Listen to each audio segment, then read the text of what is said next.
అందువలన ఒక్కొక్కసారి వారిని తిరిగి వెళ్ళనివ్వడం లేదు. తనతోనే స్నానపానాదులు ఏర్పరిచి ఉంచుకుంటున్నాడు. ఇలా రోజులు గడుస్తున్నాయి. అశ్వతరుడు ఒక రోజున తన పుత్రుణ్ణి పిలిచి, తరచుగా మీరు మన లోకంలో ఉంటున్నట్లుగా కనిపించడం లేదు. కారణం ఏమిటి? ఎక్కడికి వెళ్తున్నారు? ఇటీవల రాత్రులు కూడా ఇంటికి రావడం లేదు. ఏం చేస్తున్నారు అని గద్దించి ప్రశ్నించాడు. నాగకుమారులు తమకు భూలోకంలో ఋతుధ్వజునితో కలిగిన స్నేహబంధం గురించి చెప్పారు. అప్పుడు ఆ నాగరాజు మానవులతో మనకు స్నేహం ఏమిటని ప్రశ్నించాడు. అప్పుడు ఆ నాగకుమారులు ఆ రాజకుమారుడి గుణగణాలను, ఆత్మీయతలను ఏకరువు పెట్టారు. మా కోసం ప్రాణాలు సహితం త్యజిస్తాడు. మేము లేనిదే బ్రతకలేడు. మాకు ఎన్నెన్నో బహుమతులు ఇస్తుంటాడు. మేము ఏది అంటే అది జరిపిస్తాడు. అతడు వయసులో పెద్ద అయినా మాతో కలిసి ఉంటాడు. నిండు యౌవనంలో ఉన్నాడు. అయినా మాలో ఒకడుగా ప్రాణంలో ప్రాణంగా కలిసిపోయాడు. మాతో ఉన్నప్పుడు సమస్త లోకాన్ని మర్చిపోతాడు. తాను ఆనందిస్తాడు. మమ్మల్ని ఆనందంలో ముంచెత్తుతాడు. తండ్రి మానవుడు కదా అని శంకించవలసిన పని లేదు. అతడితో మైత్రికి మేము ఎంతగానో గర్వపడుతున్నాము. పుత్రులిద్దరూ ఏకకంఠంతో చెప్పేసరికి అశ్వతరుడు మరింక ప్రశ్నించలేదు. నాయనలారా, సత్సాంగత్యం సకల శ్రేయోదాయకం. మీ స్నేహాన్ని కొనసాగించండి. అతడికి ప్రత్యుపకారంగా ఏమైనా బహుమతులు మీరు కూడా ఇవ్వండి అని ప్రోత్సహించాడు. తండ్రి ఋతధ్వజుడికి మనం ఇవ్వగలిగిన బహుమతులు ఏమీ లేవు. అన్నింటా అతడు మనకన్నా సంపన్నుడు. కాకపోతే అతనికి తీరని దిగులు మాత్రం ఉంది. దాన్ని మరిచిపోవడానికే అతను మాతో ఆటపాటలతో మునిగిపోతుంటాడు. ఆ దిగులు తీర్చగలిగితే అదే నిజమైన ప్రత్యుపకారం. నాయనలారా, మీ మిత్రుడి దిగులు ఒకటి, మీ దిగులు ఒకటినా? తప్పక తీరుద్దాం. శక్తి వంచన లేకుండా ప్రయత్నిద్దాం. అసలు ఆ దిగులేమిటో చెప్పండి. జనక, మా మిత్రుడు వివాహితుడు. మదాలస అతని భార్య ఒక గంధర్వ రాజకుమారి సౌందర్యరాశి. ఓ రాక్షసుడి వంచనకు గురయ్యి హఠాత్తుగా మరణించింది. అప్పటి నుండి ఋతధ్వజుడు ఆమెనే తలుచుకు మా తోడిదే లోకంగా మెలుగుతున్నాడు. దిగులు మర్చిపోతున్నాడు. తండ్రి, ఆ దిగులు తీర్చగలమా? పుత్రులారా, తప్పక తీర్చగలం. ముందు ఆ రాక్షసుడు ఎవరు? ఎలా వంచాడు? ఆ వివరాలు చెప్పండి. తండ్రి, మాకు తెలిసింది చెబుతాము, ఆలకించండి. గాలవుడనే మహర్షి పేరు మీరు వినే ఉంటారు. అతడు మహాతపస్వి. ఎక్కడో ఆశ్రమంలో శిష్య బృందంతో ఇతర మునిగణాలతో కలిసి తపస్సు చేసుకుంటూ ఉండేవాడు. ఒక రోజున ఒక దివ్య అశ్వం అధిరోహించి శత్రుజిత్తు మహారాజు దగ్గరికి ఆకాశ మార్గంలో వచ్చాడు. శత్రుజిత్తు మహారాజు ఆశ్చర్యంతో అతని మర్యాదలు చేశాడు.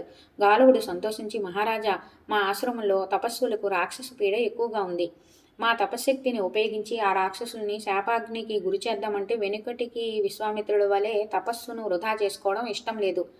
ఆ రాక్షస పీడను భరిస్తూ మాలో మేమే కుమిలిపోతూ ఉన్నాము. ఒకనాటి మధ్యాహ్నం ఈ దివ్యమైన అశ్వం నా ముందు నిలిచింది. సూర్యుడి రథ అశ్వంలాగా మెరిసిపోతున్న దీన్ని చూసి ఆశ్చర్యంగా నిలబడ్డాను. అంతలోనే ఆ శరీరాన్ని వినిపించింది. గాలవా, ఇది దివ్య అశ్వం. దీని పేరు కొవలయ. సూర్యుడు మీకు పంపాడు. దీని గమనానికి అడ్డు లేదు. ఇది ఆకాశంలో ఎగురుతుంది, నేల మీద పరిగెడుతుంది, పర్వతాల మీద దూకుతుంది, సముద్రాల్లో ఈదుతుంది, నీటిపై నడుస్తుంది. ఇది పాతాళంలో చుట్టి వస్తుంది. ఈ ఉత్తమ జాతి గుర్రాన్ని శత్రుజిత్తు మహారాజు కుమారుడైన ఋతధ్వజునికి ఇచ్చి రాక్షస సంహారం చేయించుకో అని చెప్పింది.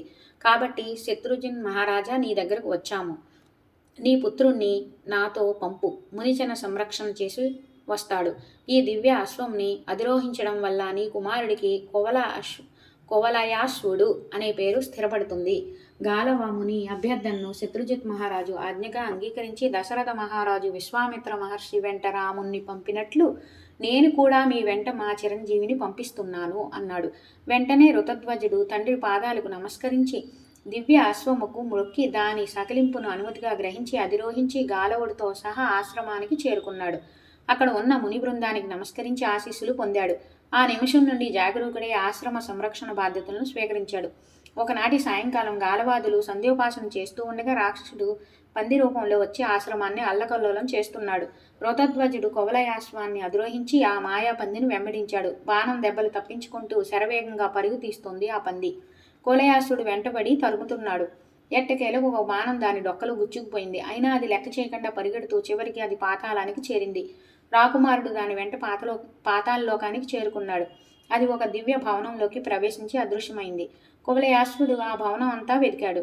కానీ ఆ మాయాపంది జాడ కనిపించలేదు. కానీ ఒక ద్వారం వద్ద ఒక కాంతామణి కనిపించింది. కువలయాశ్వుడికి సందేహం వచ్చింది. రాక్షసుడే ఆ రూపం ధరించాడేమోనని, ఆమె రాక్షసుడేనని సంహరిస్తే ఒకవేళ కాని పక్షంలో స్త్రీ హత్యాపాతకం చుట్టుకుంటుందేమో అడిగి చూద్దామని గంభీర స్వరంతో ఇలా అన్నాడు. నారీ, ఎవరు నీవు? ఈ దివ్యమందిరం ఎవరిది? నువ్వు ఇక్కడ ఎందుకున్నావు? ఆ అమ్మాయి నోట ఏ ఉలుకు లేదు, పలుకు లేదు. ఒకసారి కువలయాసుని యగాదిగా చూసి కనురెప్పలు టపటపా ఆర్పి భవనం పైభాగానికి మెట్ల మీదుగా తుర్రుమని జారుకుంది. కువలుడు కూడా సౌధాగ్రం చేరుకున్నాడు. గుర్రం దిగాడు. ఆ సుందరి వెంట తాను కూడా సౌధాగ్ర మందిరంలోకి ప్రవేశించాడు పరుగు పరుగున. అది ఒక పాలరాతి మందిరం. విశాలంగా ఉంది. స్తంభాల మీద అపూర్వ శిల్ప సంపద ఉట్టిపడుతుంది.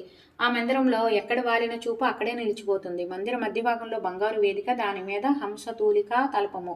దాని చుట్టూ ఉల్లి పొరల్లాంటి తెల్లని దివ్యాంబరం గొడుగులా వేలాడుతుంది. ఆ తెరలోపల వేదికపై ఒక సుందరి తెలిమబ్బుల్లో చందమామలా దోబూచులాడుతోంది. పరికించి చూశాడు. కళ్ళు చెదిరిపోయే సౌందర్యం ఆమెది. మన్మధుణ్ణి విడిచి వచ్చిన రతీదేవిలా ఉంది. పాతాళ లోకాది దేవత కాబోలు అనుకున్నాడు ఋత. ఆమె కువలయాశ్వుణ్ణి చూడగానే తల్పెందిగి తల వంచుకుని వయ్యారంగా నిలబడింది. కుడి కాలిపై బరువు ఆనించి ఎడమ కాలి బొటను వేలుతో నేలను రాస్తోంది. ఎడమ చేతిలో కమలాన్ని కుడి చేతితో సుతారంగా పొదివి పట్టుకుని పావురం వీపు నిమిరినట్లుగా కమలం రేకులు ముడుచుకునేలా కలుపుతోంది. కడగంటి చూపులు విసురుతోంది. అతడు చూస్తుంటే కన్నులు దించుకుంటుంది. చూపులు కలిస్తే కలవరంతో కన్నులు దించుకుంటుంది. ఆమెకు తెలియకుండానే పెదవులపై చిరునవ్వులు విరుస్తున్నాయి. బుగ్గల్లో గులాబీలు రేకులు విప్పుకుంటున్నాయి. ఋతధ్వజినిలో అభిలాష మొదలైంది. 2 అడుగులు ముందుకేశాడు. ఆ సుందరాంగి చేరువలో నిలబడ్డాడు. పలకరించాలని తహతహ బయలుదేరింది. అతడి మర్యాదలు చేయదా? కనీసం పలుకదా? రండి కూర్చోండి అనదా అని ఎదురుచూపులు మొదలయ్యాయి. అతడు చెరువుకు వస్తున్న కొద్దీ ఆ లావణ్యవతిలో కలవల బయలుదేరింది. కువలయాసుడు ముఖంలోకి ఒక్కసారిగా చూసి వెంటనే చూపులు తించుకుంటుంది. ఆమె కన్నుల నుండి 2 అశ్రుబిందువులు హఠాత్తుగా రాలి ఆమె గుండెల మీదకు జారాయి. కువలయాసుడు ఆశ్చర్యంతో నివ్వెరపోయాడు. ఇంతటి సౌందర్యరాశికి దుఃఖమా? ఇన్ని సంపదలు ఉండి కన్నీరా? కారణం ఏమిటో తెలుసుకోవలసిందే అనుకొని మృదువుగా ఇలా పలకరించాడు. సుందరి, నీవు ఎందుకు దుఃఖిస్తున్నావు? నా రాక నీకు ఇష్టం లేదా? ఇంత అందం ఉండి సంపద ఉండి నీకు కన్నీరేంటి? ఇంతకీ అసలు నువ్వెవరు? పేరేమిటి? నీ తల్లిదండ్రులు ఎవరు? ఈ పాతాళ నివాసం ఏమిటి? ఋతధ్వజుడు ప్రశ్నిస్తున్నాడే తప్ప ఆమె మాత్రం సమాధానం చెప్పడం లేదు. ఇంతలో ఇంతకుముందు సింహద్వారం దగ్గర కనిపించిన సుందరాంగి వచ్చింది. ఆ యువతులు ఇద్దరూ గుసగుసలాడుకున్నారు. ఇంతకుముందు కనిపించిన సుందరి కువలయాసుడి దగ్గరికి వచ్చి ఇలా అంది. మహావీరా, నీకు స్వాగతం. అతిథి మర్యాదలు జరుపని మా అజ్ఞానాన్ని క్షమించు. ఇంతకీ మీరెవరు? కిన్నెర, కింపురుష, గంధర్వుల్లో ఏ జాతి వాడువు? మమ్మల్ని ఈ నరకయాతం నుండి తప్పించడానికి వచ్చిన దేవతవా? ఎవరు మీరు? తెలియచెప్పి మీ సందేహ సంకటాలను తొలగించండి. అప్పుడు మాత్రమే నేను గాని మా రాకుమారి గాని నీతో ధైర్యంగా మాట్లాడతాం. ఈ ప్రశ్నలకు కువలయాసుడు బదులు ఇలా చెప్పాడు. సుందరి, సింహద్వారంలో కనిపించి నా ప్రశ్నలకు జవాబు చెప్పకుండా ఇక్కడికి పరుగు పరుగున వచ్చావు. మీకు వచ్చిన ఆపద ఏంటి? మీరిద్దరూ అసలు ఎవరు? భయపడకండి. నేను రాక్షసుని కాదు, దేవతను కాను, సామాన్య మానవుణ్ణి, రాకుమారుని, శత్రుజిత్తు పాలుడి కుమారుణ్ణి. మీ విషయాలు తెలియచేయండి. చేతనైనంత సహాయం చేస్తాను. మళ్ళీ సుందరాంగులు ఇద్దరూ చెవులు కొరుక్కున్నారు. పరిచారకలాగా కనిపిస్తున్న సుందరి యువతులకి వచ్చి ఇలా అంది. రాకుమార, విశ్వాసు అనే పేరు వినే ఉంటావు. గంధర్వరాజు వారి గారాల కూతురు ఆమె. పేరు మదాలస. నేను ఈమె ఇష్టశకిని. నన్ను కుండలా అంటారు. ఇది పాతాళ లోకం. ఇది ఒక రాక్షసుడి భవనం. వాడి పేరు పాతాళకేతు. వీటి తండ్రి పేరు చంద్రకేతు. వాడు రాక్షసుడే. గంధర్వలోకంలో ఉద్యానవనంలో హాయిగా విహరిస్తున్న ఈ మదాలసను నన్ను పాతాళకేతువు తన తమో విద్యను ప్రయోగించి అపహరించి తెచ్చి ఇక్కడ బంధించాడు. మదాలస తనను వివాహం చేసుకోవాలట. ఎంతగానో ఒత్తిడి చేస్తున్నాడు. అన్ని ఉపాయాలు పన్నుతున్నాడు. ఈమె తిరస్కరిస్తుంది. అయినా ఆ మూర్ఖుడు పట్టు వదలడం లేదు. రేపు త్రయోదశి నాడు బలవంతంగా ఆయన పెళ్లి చేసుకుని తీరుతానని నిన్ననే బెదిరించి వెళ్ళాడు. మదాలస భయపడి ప్రాణత్యాగానికి సిద్ధమైంది. ఇంతలో కామధేనువు ప్రత్యక్షమే ఆమెను వారించింది. మదాలస, తొందరపడుకు. ఈ రక్కసుడు నిన్ను వివాహం చేసుకోలేడు. ఈ రోజే వీడికి మరణం నిశ్చయం అయింది. కాసేపట్లో వీడు భూలోకానికి వెళ్తాడు. అక్కడ ఒక ముని ఆశ్రమంలో అలజడి సృష్టిస్తాడు. అప్పుడు ఒక రాకుమారుడు వీడిని బాణంతో కొడతాడు. ఆ మహావీరుడే నిన్ను వివాహం చేసుకుంటాడు. ఎక్కడి పాతాళం, ఎక్కడి భూలోకం అని ఆశ్చర్యపడుకు. రేపటికంతా నీకే తెలుస్తుంది. ఇలా కామధేనువు ధైర్యం చెబితే మా రాకుమారి ఆత్మహత్యా ప్రయత్నం నుండి విరమించుకుంది. సింహద్వారం దగ్గర నీ ప్రశ్నలకు నేను బదులు పలకలేదు. క్షమించు. నురగలు కక్కుతూ పంది రూపంలో పారిపోయి వస్తున్న పాతాళకేతువును చూశాను. వాడి డొక్కలో నాటుకున్న బాణం చూశాను. కామధేనువు నిన్న చెప్పిన మాటలు ఈ రోజే నిజమైపోతున్నాయా అనే సంబరంతో ఈ శుభవార్తను మదాలసకు చెప్పాలనే ఉత్కంఠంతో మెట్ల వెంట సౌదాగ్రం మీదకు పరుగులు తీశాను. నిన్ను నీ ప్రశ్నలను పట్టించుకోలేదు. అవును, నేను మెట్లు ఎక్కి వచ్చేలోగానే నువ్వు సౌదాగ్రం చేరుకున్నావే. అంత వేగంగా ప్రయాణించే శక్తి నీకు ఎలా వచ్చింది? మానవ మాత్రుడిని అంటున్నావు. ఇది ఎలా సాధ్యం? ఆకాశయానం, వాయువేగం, ఈ సౌందర్యం, ఈ రూపసౌష్టం ఇవన్నీ అతిమానుషమైన విషయాలు. దయచేసి నిజం చెప్పు. ఈ పందిగాన్ని నువ్వే తరుముకుంటూ వచ్చావా? లేకపోతే కాకతాళీయంగా జరిగిందా? కుండల, నీ సందేహం సమంజసమే. గాలో మహర్షి ఆశ్రమంలో అలజడి సృష్టిస్తున్న పందిని నేనే తరుముకుంటూ వచ్చాను. నా బాణం దెబ్బ తగిలినా వాడు ప్రాణాలతో పారిపోయి వచ్చాడు. గాలో మహర్షికి సూర్యదేవుడు బహుకరించుకున్న దివ్యాశ్వాన్ని అధిరోహించడం వల్ల నాకు వాయువేగ మనోవేగాలు సాధ్యపడ్డాయి. దీన్ని అధిరోహిస్తే పాతాళానికి ఏమిటి, లోకాలేమిటి, ఎక్కడికైనా క్షణంలో చేరుకోవచ్చు. బహుశా నీకు నీ రాకుమారికి సందేహాలన్నీ తీరిపోయాయి అని అనుకుంటాను. నేను మానమాత్రుడినే, ముమ్మాటికి రాకుమారిని. నా తండ్రి పేరు శత్రుజిన్ మహారాజు. నన్ను ఋతధ్వజుడు అంటారు. ఈ గుర్రం పేరు కోలయాసు. అందుచేత నన్ను కూడా కోలయాసుడు అని అన్నారు ఆశ్రమవాసులు కొందరు. ఉన్నట్టుండి మదాలస బుగ్గలు ఎరిపెక్కాయి, కన్నులు చెమరించాయి. కన్నుల్లో చూపుల్లో ఒక బెదురు తొంగి చూసింది. ప్రథమ సందర్శనంలో అంకురించిన అభిలాష ఇప్పుడు పల్లవించింది. అతడి ఎదుట నిలబడలేకపోతుంది. అలాగని వెళ్ళిపోనూ లేకపోతుంది. ఈ అవస్థను గుర్తించింది కుండల. రాకుమారి వైపు చూసి సాభిప్రాయంగా నవ్వింది. రాకుమారా, కామధేనువు చెప్పిన మానవ మహావీరుడు నువ్వే. నీ చేతిలో పాతాళకేతు సంహరింపబడతాడు. మా మదాలస తపస్సులు ఫలించాయి. మేము గంధర్వులం. అమంత్రకమైన గాంధర్వ వివాహం మాకు పరిపాటి. ఈ దివ్యాసం మీద అధిరోహింపచేసి మదాలసను మీ రాజ్యానికి తీసుకెళ్ళు. కావలసి వస్తే అక్కడ మీ పద్ధతిలో వివాహం జరిపించుకో. కుండల, నీవంటున్న ప్రతి మాట నాకు సమ్మతమే. నా మనస్సులో మెదులుతున్న ఊహలనే నువ్వు పలుకుతున్నావు. కానీ నాదొక చిన్న అభ్యంతరం. మీరు గంధర్వులు. గాంధర్వ వివాహం నీకు శోభిస్తుంది. మేం మానవులం. సమంత్రకంగానే మాకు వివాహం జరగాలి. అదీగాక నేనింకా తండ్రి చాటు బిడ్డను తల్లిదండ్రుల అనుమతి లేకుండా వివాహం జరుపుకోవడం నాకంతగా నచ్చదు. ప్రస్తుతం గాల మహర్షి అధీనంలో ఆశ్రమ రక్షకుడుగా ఉన్నాను కాబట్టి వారి అనుమతి కూడా అవసరం. కోలయాశ్వ, మదాలసను వివాహం ఆడడం ఇష్టమేనన్నావు. అది చాలు. మిగతా అభ్యంతరాలు నేను తీరుస్తాను. కులగురువులు పితృ సమానులని శాస్త్రం చెబుతోంది. నా యోగశక్తితో మీ కులగురువులు తుందిర మహర్షిని ఇక్కడికి రప్పిస్తాను. వారు మీ కులాచారం ప్రకారం సమంత్రకంగా వివాహం జరిపిస్తారు. దీంతో నీ అభ్యంతరాలన్నీ తొలగిపోతాయి. ఋతధ్వజుడు అంగీకరించాడు. కొండల తన యోగ మాయాశక్తితో తుందిర మహర్షిని ఆహ్వానించింది. వారు వివాహానికి అవసరమైన వస్తు సామగ్రితో విచ్చేశారు. సమంత్రకంగా మదాలస ఋతధ్వజులకు అగ్నిసాక్షిగా వివాహం జరిపించారు. దక్షిణ తాంబూలాదులు స్వీకరించి తన ఆశ్రమానికి వెళ్ళిపోయారు. కొండల కూడా నవదంపతులను దీవించి తన గంధర్వలోకానికి తాను వెళ్ళిపోయింది. పంది రూపంలో పారిపోయి వచ్చిన పాతాళకేతువు తన సోదరుడు తాళకేతువుతో మంత్రాలు జరిపి రాక్షస మహాసైన్యాన్ని సమకూర్చుకుని తాను మదాలసను బంధించి ఉంచిన సౌధం దగ్గరికి వచ్చాడు. తన్ను వెన్నంటి తరుముకుంటూ వచ్చిన కువలయాసుడు అక్కడే గదా ఆగిపోయాడు. ఒంటరిగా దొరుకుతాడు. సైన్యంతో చుట్టుముట్టి మట్టు పెడదామని ఆశించి వచ్చాడు. మదాలసను తన దివ్యాసం మీద ఎక్కించుకుని భూలోకానికి బయలుదేరబోతున్నాడు కువలయాసుడు. సరిగ్గా అదే సమయానికి పాతాళకేతువు సైన్యంతో వచ్చిపడ్డాడు. జాగ్రత్తగా కూర్చోమని మదాలసను హెచ్చరించి కువలయాసుడు ధనుష్టాహంకారం చేశాడు. ఆ దివ్యాసం మీద అనూహ్యమైన వేగంతో అనూహ్యమైన దారుల్లో మెరుగుతీగలా తిరుగుతూ మొత్తం దైత్య మహాసైన్యాన్ని అవలీలగా సంహరించాడు. పాతాళకేతువుని ఖండించి విజయ సంఘం పూరించాడు. తాళకేతువు తన అనుచరులు మరికొంతమందితో పలాయనం చిత్తగించాడు.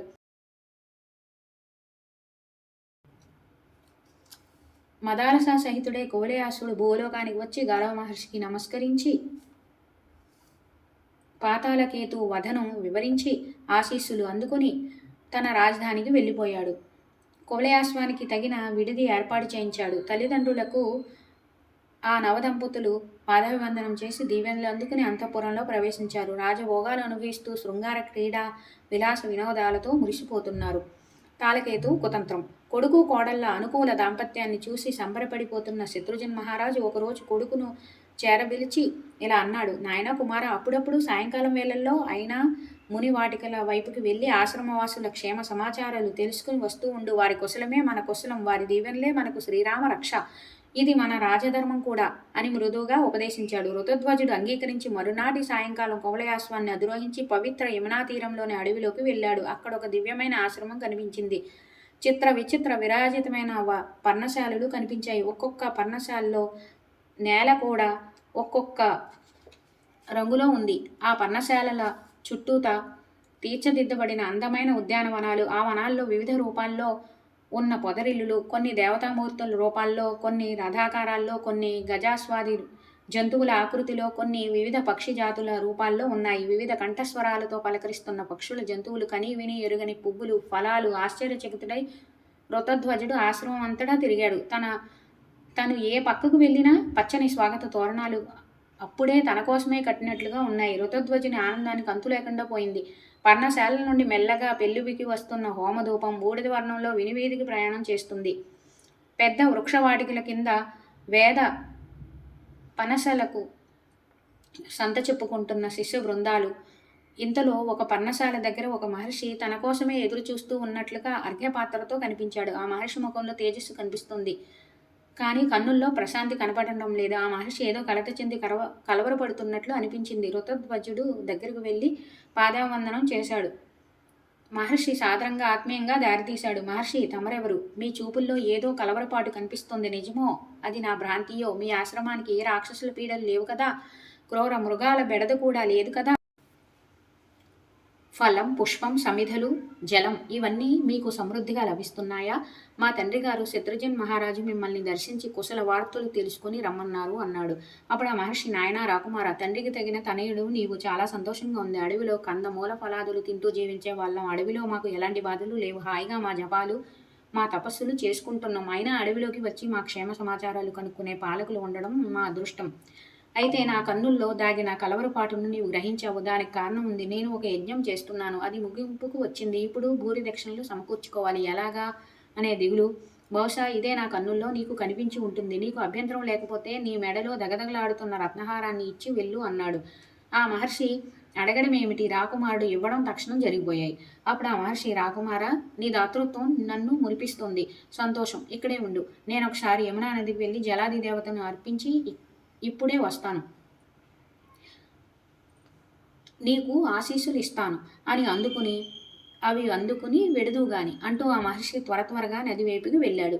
పిచ్చివాడు, నన్ను నిజంగానే మహర్షి అనుకుంటున్నాడు. ఇది నిజంగానే ఆశ్రమం అనుకుంటున్నాడు. కన్నుల్లో కలవరపాటును గుర్తించాడు, కానీ నన్ను తాళకేతువుగా గుర్తించలేకపోయాడు. నా అన్న పాతాళకేతువును సంహరించిన ఈ దుష్టుడికి తగిన ప్రతీకారం చేస్తాను. నా అన్న ఆత్మకు శాంతి కలిగిస్తాను అనుకున్నాడు దొంగ మహర్షి. ఋతధ్వజుడు చేతికి చిక్కాడన్న సంబరంతో తాళకేతు యమునా నదిలోకి దిగాడు. తన మాయాశక్తితో అదృశ్యమై వెళ్లి శత్రుజన్ మహారాజు ముందు ప్రత్యక్షమయ్యాడు. భార్యతో కోడలితో కూర్చుని ఆ మహారాజు ఏదో వినోదం తిలకిస్తున్నాడు. హఠాత్తుగా ప్రత్యక్షమైన మహర్షిని చూసి ఆశ్చర్యంతో అందరూ లేచి నిలబడ్డారు. పరిచారకులు అర్ఘ్యపాద్యాదులు సమకూర్చారు. అతిథి మర్యాదలు జరిపారు. మహారాజా, నాకు నోరు రావడం లేదు. ఇంతటి అప్రియమైన వార్తను నీకు అందించవలసిన దుస్థితి నా నొసట రాశాడు భగవంతుడు. ఇదిగో కంఠహారం మీ కుమారుడిది. ఎవడో మాయావి రాక్షసుడు ఋతధ్వజుని పొట్టన పెట్టుకున్నాడు. కువలయాశ్వాన్ని అపహరించుకుపోయాడు. మా ఆశ్రమానికి చేరువలోనే ఈ ఘోరం జరిగింది. ఆశ్రమవాసులందరూ కలిసి రాకుమారుని పార్థివ శరీరానికి అంత్యక్రియలు జరిపించారు. ఈ రత్నహారాన్ని మీకు అందించి మిమ్మల్ని ఓదార్చి ధైర్యం చెప్పి రమ్మని నన్ను పంపించారు. మా ఆశ్రమవాసులందరూ నా తపశ్శక్తిని ధారపోసి వాయువేగ మనోవేగాలతో మీ ముందు ప్రత్యక్షమయ్యాను. మహారాజా, అనిత్యాని శరీరాన్ని అన్నారు. జాతశ్రహి ధ్రువో మృత్యు అన్నారు. నీకు తెలియనివి కావు. తాపసులం, మమ్మల్నే ఈ సంఘటన కంటతడి పెట్టించింది. ఇక కన్నవారి సంగతి, కట్టుకున్న వారి సంగతి వేరే చెప్పాలా? గుండె దిటువ చేసుకోండి. చిన్నపిల్ల మదాలసను ఓదార్చండి అంటూ వచ్చినంత వేగంగానూ మాయమయ్యాడు. ఋతధ్వజుడి తల్లిదండ్రులు ఈ పిడుగులాంటి దుర్వార్తను తట్టుకోలేక మూర్ఛపోయారు. మదాలస అయితే ప్రాణాలనే వదిలేసింది. కాసేపటికి తెలివి వచ్చిన అత్తమామలకి ఈ వార్త మరొక అసనిపాతమయ్యింది.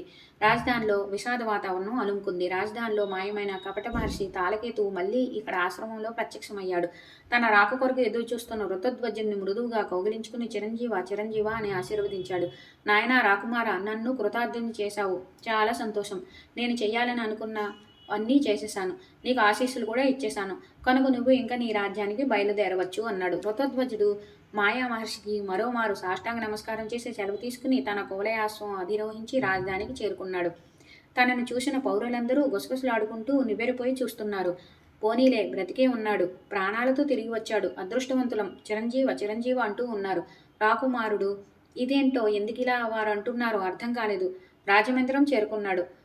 దాసీజనం ద్వారపాలకులు అందరూ విస్తుపోయారు. అందరూ గొనుక్కుంటూ చెమ్మగిలిన కళ్ళతో దీవిస్తున్నారు. తల్లిదండ్రులు ఆశ్చర్యపోయి అవాక్కే అలాగే చూస్తూ ఉండిపోయారు. పాదాభివందనం చేసిన తనను తండ్రి ఆనంద బాష్పాలు రాలుస్తూ ఉక్కిరి బిక్కిరి అవుతూ ఆప్యాయంగా ప్రేమతో కౌగిలించుకున్నాడు. నాయన, మనం అదృష్టవంతులం, నువ్వు జీవించే ఉన్నావు చాలు అంటూ ప్రేమగా శిరస్సు నిమిరాడు. తల్లి కూడా అలాగే దుఃఖం ఆనందం కలగలిపి అవును అవును అంటూ ప్రేమగా వీపు నిమిరింది. ఋతధ్వజుడు తండ్రితో తండ్రి ఏమిటి ఇదంతా? ఏమైంది మీకు? నేను బాగానే ఉన్నాను. మీ ఆజ్ఞ ప్రకారం యమునా తీరంలోని ఆశ్రమాలకు వెళ్ళాను. మునుల్ని సందర్శించాను. ఆశీస్సులు అందుకున్నాను. ఒక మహర్షి అడిగితే నా కంఠంలోని రత్నహారం బహుకరించాను. సంపూర్ణ ఆశీస్సులు అందుకుని హాయిగా తిరిగి వచ్చాను. ఇంతకీ ఏది నా ప్రాణప్రియ మదాలస కనిపించడం లేదు, ఎక్కడికి వెళ్ళింది అన్నాడు. కొడుక్కి ఏం సమాధానం చెప్పాలో, ఆ దుర్వార్తను ఎలా అందించాలో అర్థం కాలేదు. నాయన, అన్యాయం జరిగిపోయింది. ఎవడో కపట ఋషి అన్యాయంగా మోసం చేశాడు. నీ కంఠహారం తెచ్చిచ్చి నిన్ను రాక్షసుడెవడో హత్య చేశాడని నమ్మపలికాడు. తట్టుకోలేక మూర్ఛపోయాం మేము. నీ భార్య ప్రియ మదాలస ఆ మాటలు నమ్మి ప్రాణాలు వదిలేసింది. నువ్వు తిరిగి రాని లోకాలకు వెళ్ళిపోయావు గదా అని నేనే ఈ పాపిష్టి చేతులతో కోడలికి ఉత్తర క్రియలు జరిపించాను. ఇదిగో ఋషి ఇచ్చిన కంఠహారం అంటూ హారాన్ని అందించాడు తండ్రి శత్రుజిన్ మహారాజు. కృతధ్వజుడు ఈ వార్త విని అవాక్కయ్యాడు. విషయం అర్థమైంది. మనస్సు కొతకొతలాడింది. కోలయాశ్వాన్ని ఎక్కి యమునా తీరానికి వెళ్ళాడు. అక్కడ ఇంతకుముందు కనిపించిన ఆశ్రమం గాని, పర్ణశాలలు గాని, చిత్ర విచిత్ర రూపాల స్వాగత తోరణాలు గాని ఏ ఒక్కటి ఆనవాళ్ళకైనా లేవు. అన్నీ పిచ్చి మొక్కలు పొదలతో ఆ ప్రదేశం నిండి ఉంది. ఇది ఖచ్చితంగా రాక్షసుల కుట్ర. పాతాళకేతువును సంహరించినందుకు వాడి సోదరుడు తాళకేతు ఇలా కుట్ర పన్ని కసి తీర్చుకున్నాడన్నమాట. అలనాటి యుద్ధంలో వాణ్ణి కూడా సంహరించి ఉంటే సరిపోయేది. పారిపోయి పిరిగి పందలా ఇలా దొంగ దెబ్బ తీశాడు. నా ప్రియ మదాలసను పొట్టన పెట్టుకున్నాడు. నాకు కడలేని దుఃఖం మిగిల్చాడు. సరే, ఇప్పుడేం విచారించి ఏం లాభం? కనిపించని శత్రువు మీద కసి తీర్చుకునేది ఎలాగా? కనిపించని లోకాలకు వెళ్ళిపోయిన ప్రాణప్రియ పట్ల రుణం తీర్చుకునేది ఎలాగా? ఇవే ఆలోచనలతో క్షణంలో రాజధానికి తిరిగి వచ్చాడు. ఏ రాక్షసుడు ఈ మోసం చేశాడో తండ్రికి వివరించాడు. యాగరక్షణకు వెళ్ళి అందుకు ముని వాటికలకు రాక్షస పీడ తొలగించినందుకు శ్రీరామచంద్రుడికి దక్కిందేమిటి? రాక్షసాగ్రహం, సీత అపహరణం. తండ్రి, నాకు అదే జరిగింది. గాలవముని వెంట పంపుతూ నాకు మీరు ఆ పోలిక కూడా తెచ్చారు. నిజమే, అప్పుడు మీరు దశరథులయ్యారు. ఇప్పుడు నేను భార్యావియోగి అయ్యాను. దుఃఖంలో శ్రీరామచంద్రుని అయ్యాను. ఆ శ్రీరామ ప్రభువులాగే నేను దీక్షను స్వీకరిస్తున్నాను. ఏకపత్ని వ్రత దీక్ష. తండ్రి, ఈ జన్మలో గాని మరొక జన్మలో గాని నాకు భార్య అంటూ ఏర్పడితే అది మదాలస మాత్రమే అవుతుంది. ఇంకెవరినీ చేపట్టను. నన్ను వలచి ఎక్కడో గంధర్వలోకం నుంచి వచ్చి నాకు దాంపత్య జీవన మాధుర్యాలు పంచిన ప్రాణసఖి మదాలస కోసం ఎన్ని జన్మలైనా నిరీక్షిస్తాను. రుణం తీర్చుకుంటాను అన్నాడు రథధ్వజుడు. ఇలా భీషణ ప్రయత్నం చేసి ఆనాటి నుండి తన యవ్వనాన్ని పరిత్యజించి అన్నం పుణ్యం ఎరగని బాల్యంలోనే గడుపుతూ ఉన్నాడు. మా వయసు పిల్లలతో తాను ఒకటిగా కలిసిపోయి ఆటపాటలతో క్షణం తీరిక లేకుండా కాలక్షేపం చేస్తున్నాడు. తండ్రి నాగరాజా, ఇది మా మిత్రుడికి జరిగిన అన్యాయం. తాళకేతువు చేసిన మోసం. దీనికి ఏమైనా విరుగుడు ఆలోచించి మా ప్రాణమిత్రుడి దిగులు తొలగించగలిగితే అది మనమివ్వదగిన సరైన బహుమానం అవుతుంది. అప్పుడు మేము స్నేహ రుణం తీర్చుకున్న వాళ్ళం కాగలుగుతాము. పుత్రులిద్దరూ ఏకకంఠంగా ప్రతిమాలుకున్నారు. నాగరాజు అశ్వతరుడు క్షణం ఆలోచించాడు. తనయుల్లారా, మీరింతగా చెబుతున్నారు కనుక తప్పకుండా ప్రయత్నం చేద్దాం. పరోపకారం కన్నా పరమధర్మం ఏముంది? ప్రయత్నం చేద్దాం. ఫలప్రదాత ఆ దైవం ఉండనే ఉన్నాడు. ధైర్య లక్ష్మి ప్రసీదతి అన్నారు పెద్దలు. కాబట్టి నా ప్రయత్నం నేను చేస్తాను. ఇలాంటివి నెరవేరాలంటే తపస్సు ఒకటే సాధనం. మీ మిత్రుడి కోసం సరస్వతీదేవిని ఆరాధిస్తాను. ఆమె తప్పక అనుగ్రహిస్తుంది అంటూ అశ్వతరుడు ఆ క్షణంలోనే తపస్సుకు బయలుదేరి సరాసరి హిమాలయాలకు చేరుకున్నాడు. ఒక గిరి శిఖరంపై స్థిర చిత్తంతో యమ నియమాలతో తపస్సుకు కూర్చున్నాడు. సర్వార్థ ప్రకాశిక అయిన వాగ్దేవిని అంటే సరస్వతీదేవిని త్రికరణ శుద్ధిగా ఆరాధించాడు. ఇలా స్తుతించాడు. అశ్వతర కృత సరస్వతీ స్తుతి. జగద్ధాత్రి మహాదేవి వేదజన్ని సరస్వతి మోక్షాధికమని చెప్పబడుతున్న ఏ అసత్తు కలదో దానికి ఆశ్రయభూతులు అయిన అసత్తులు ఉన్నారో అవి అన్నీ చిద్రూపిణి నాదరూపిణి అయిన నీలో సంయోగ సంబంధంతో ప్రకాశిస్తున్నారు. అందుచేతనే నీవు పరాత్పర రూపమైన అక్షర పరబ్రహ్మవు. దారువులో అగ్ని దాగి ఉన్నట్లు, పంచభూతాలలో పరమాణువులు ఉన్నట్లు ఈ కారణ రూప పరబ్రహ్మలో కార్యరూపమైన జగత్తులో నువ్వు లీనమై ఉన్నావు. చరాచర జగత్తు అంతా ఓంకారంలో ఇమిడి ఉంది. ఇది అకార ఉకార మకారాత్మకం. సృష్టిలో ఇది త్రిపుటి సర్వత్రా కనిపిస్తోంది. అందుచేత ఇందులో అది ఉంది ఇది లేదు అనడానికి వీలు లేదు. అన్నీ ప్రణవంలోనే ఉన్నాయి. 3 లోకాలు, 3 దేవతలు, 3 వేద విద్యలు వాహనలు, 3 జ్యోతిష్యులు, 3 బ్రాహ్మణాది వర్గాలు, 3 ధర్మార్థ కామాలు, 3 గుణాలు, 3 శబ్దాలు, 3 రాగద్వేష లోభాది దోషాలు, 3 బ్రహ్మచర్యాది ఆశ్రమాలు 3, కాలాలు 3, అవస్థ జాగ్రత్త స్వప్న సుషుప్తులు 3, పితృ పితామహ ప్రపితామహులు 3, దివనిష సంధ్యలు 3, దేవ పితృ మనుష్య జాతులు 3. ఇలా విశ్వమంతా త్రిపుటీమయమే. అందుకే ప్రణవంలోనే అన్నీ ఉన్నాయని పెద్దలు చెబుతున్నారు. ఇలాంటి హోంకారమే నీవు అని తెలుసుకున్నవారు ముక్తులు. అన్య మార్గానుకూలురు అముక్తులు. ఓంకార రూపిణి కర్మరులు ఏమాత్రం ఉచ్చరించాలన్నా నిన్ను జపించవలసిందే. అగ్నిష్టోమం, అత్యగ్నిష్టోమం, ఉక్ష్యం, షోడశి, వాజపేయం, అతిరాత్రం, అప్తోర్యామం అనేవి శ్రౌత సాంప్రదాయంలోని సప్త సోమ యజ్ఞ సంస్థలు. అగ్న్యాధ్యానం, అగ్నిహోత్రం, దర్శ పూర్ణమాసలు, చాతుర్మాస్యాలు, ఆగ్రయణం, నిరూఢ పశుబంధం, సౌత్రామణి అనేవి స్మార్త పద్ధతిలోని సప్తపాక యజ్ఞ సంస్థలు. ఇవన్నీ బ్రహ్మవాదుల చేత హోంకృతి పూర్వకంగానే నిర్వహింపబడుతున్నాయి. అమ్మా వాగ్దేవి సరస్వతీమాత, అర్ధమాత్రాస్థితమైన నీ పరరూపం అందరికీ సులభ సాధ్యం కాదు. అది అవికారి, అక్రియం, దివ్యం, పరిణామ విపర్జితం. కాబట్టి నీ రూపం వాక్కులకు అందనిది, వాగింద్రయాలకు చిక్కనిది. నీ రూపం ఒక్కొక్కప్పుడు అనేకం, ఒక్కొక్కప్పుడు ఏకం. సూర్యచంద్రుల కాంతి నీ స్వరూపమే. నీవు విశ్వరూపవు, విశ్వాకాశానివి, విశ్వాత్మవు, పరమేశ్వరివి. వేదాలు, వేదాంగాలు, సాఖ్యాది యోగాలు నిన్ను ఆది మధ్యాంతరహితవని బోధిస్తున్నాయి. కార్యకారణరహితవని, నిర్గుణ పరబ్రహ్మవని కీర్తిస్తున్నాయి. సమిధిలో అగ్ని ఉన్నట్లు ఈ ధీవృత్తిలో నువ్వు సర్వత్రా వ్యాపించి ఉంటావట. నువ్వు అనాఖ్యవు, షడ్గణాఖ్యవు, బ్రహ్మాఖ్యవు, త్రిగుణాశ్రయపు. కాబట్టి చైతన్య శక్తివంతాలైన పదార్థాలన్నింటిలో నీ మహామహానంద స్వరూపం భక్తి యోగులకు దర్శనమిస్తూ ఉంటుంది. సకలము నిష్కలము అయిన జగత్తు నందంతటా నువ్వే వ్యాపించి ఉన్నావు. అద్వైత బ్రహ్మం, ద్వైత బ్రహ్మం, నిత్య పదార్థాలు, అనిత్య పదార్థాలు, స్థూల సూక్ష్మ, సూక్ష్మాతి సూక్ష్మ పదార్థాలు, భూమి మీదను, అంతరిక్షంలోను, అంతరాళంలోను, ఇతరత్రా ఉన్న సకల పదార్థాలు, అవి మూర్తాలు కావచ్చు, అమూర్తాలు కావచ్చు, పంచభూతాలు కావచ్చు, వాటిలో ఒక్కొక్కటే కావచ్చు. సమస్తాన్ని స్వర వ్యంజన రూపిణి అయిన నీ మహిమ చేతనే గుర్తించగలుగుతున్నాం. అశ్వతరుడు చేసిన ఈ స్తోత్రానికి వాగ్దేవి ప్రసన్నురాలైంది, ప్రత్యక్షమైంది, తానుగా పలికింది. నాగరాజా, నీ తపస్సుకి సంతోషించాను. నీ స్తోత్రం నన్నెంతగానో మురిపింపజేసింది. ఏమి వరం కావాలో కోరుకో, నీ ఇష్టం వెంటనే అనుగ్రహిస్తాను అంది. విష్ణు జిహ్వా స్వరూపిణి సరస్వతీమాత, ధన్యుని తల్లి, నీ అనుగ్రహాన్ని మించిన బలం మరొకటి లేదు. సంగీత రూపంగా అనుగ్రహాన్ని వర్షించు.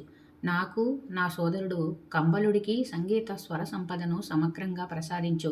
ఆ శాస్త్రంలోని లోతులు, రహస్యాలు అన్నీ మాకు కటాక్షించు. అశ్వతర, నీ కోరికకు సంతసించాను. నీకు, కంబలునికి సంగీత శాస్త్రం అంతా ప్రసాదిస్తున్నాను, స్వీకరించండి. ముల్లోకాల్లో మీకు సాటి వచ్చే సంగీత విద్వాంసుడు లేడు, ఉండడు. ఈ క్షణం నుండి మీదే అగ్రపీఠం. నువ్వు చేసిన స్తోత్రంలో నా రూపాన్ని, గుణాలను అద్భుతంగా వర్ణించావు. చాలా సంతోషపడుతున్నాను. దీన్ని భక్తితో తెల్లవారుజామునే పఠించిన వారికి అభీష్టాలన్నీ తీరుతాయి. విద్య, తేజస్సు, ధనం, ధాన్యం, పశు, గేహ, సుతాది సమృద్ధి అన్నీ సిద్ధిస్తాయి. ఇది నా ఆశీస్సులు అని పలికి ఆ సప్తజిహ్వ సరస్వతీమాత అంతర్ధానం చెందింది. కంబలాశ్వతరులిద్దరూ గాంధర్వ విద్యాధురీణులు అయ్యారు. హిమాలయాల నుండి సరాసరి కైలాసానికి వెళ్ళారు. తమ దివ్య సంగీత విద్యతో పార్వతీ పరమేశ్వరులను స్తుతించారు. తంత్రీలయ సమన్వితంగా సప్తవిధ గీతాలతో కీర్తించారు. సంధ్యల్లోనే కాదు, అర్ధరాత్రి కూడా ఆ త్రినేత్రుణ్ణి ఆరాధించారు. ఉబ్బు లింగడు అన్న మాటే గాని ఒక పట్టాన కైలాసం దిగిరాలేదు. చాలా సంవత్సరాలు గడిచిపోయాయి. సోదరుల్లో భక్తి, నిష్ఠ, పట్టుదల మరింతగా వృద్ధి చెందాయి. షట్కాలాలలో సంగీతంతో శివార్చన చేస్తున్నారు. అప్పటికీ పరాత్పరుడికి అనుగ్రహం కలిగింది. ప్రత్యక్షమయ్యాడు. వరం కోరుకోండి అన్నాడు. సర్పభూషితాంగా, కందర్ప దర్పభంగా, ఇంతకాలానికి కటాక్షించావా తండ్రి? సరస్వతీదేవి ప్రసాదించిన సంగీత విద్య చరితార్థమయ్యింది. అష్టమూర్తి పశుపతి, మా ఇద్దరిది ఒకే కోరిక. కువలయాశ్వుడి ధర్మపత్ని మదాలస రాక్షస మాయకులు అని ప్రాణాలు విడిచింది. అదే వయస్సుతో అదే మదాలసను నాకు బిడ్డగా అనుగ్రహించు.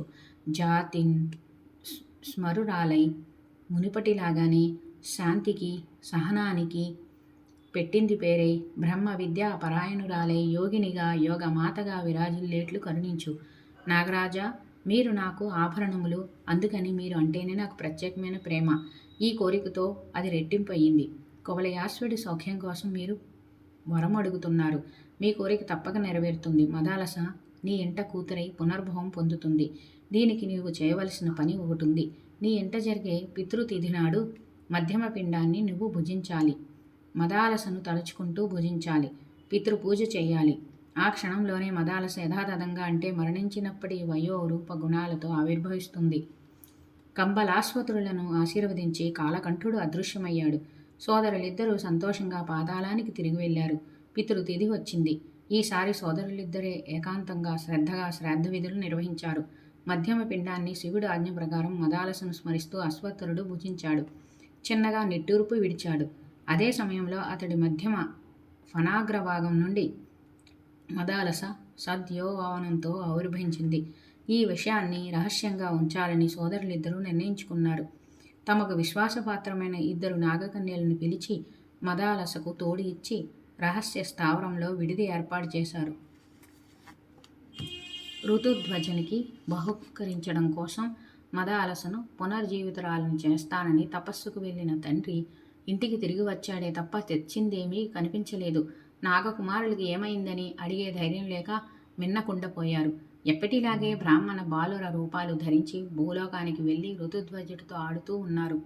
ఒకరోజు నాగరాజు తన బిడ్డలిద్దరినీ దగ్గరికి పిలిచి చెరుకు తడిపై కూర్చోబెట్టుకుని ఇలా అన్నాడు. మీరిద్దరూ భూలోకానికి వెళ్ళి ఋతుధ్వజునితో క్రీడిస్తూ ఉన్నారు. బాగానే ఉంది.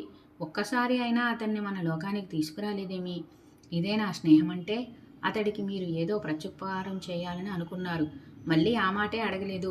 ఏ లోకంలోనైనా ప్రయాణం చేసే కువలయాశ్వం అతని దగ్గర ఉంది అన్నారు కదా, దాన్ని ఎక్కి రమ్మనండి, నా ఆహ్వానంగా చెప్పండి అన్నాడు నాగరాజు. నాగకుమారులు సంబరపడ్డారు. తండ్రి ఎందుకో చెప్పడం లేదు, కానీ ఏదో కథ ఉంది అని ఊహించారు.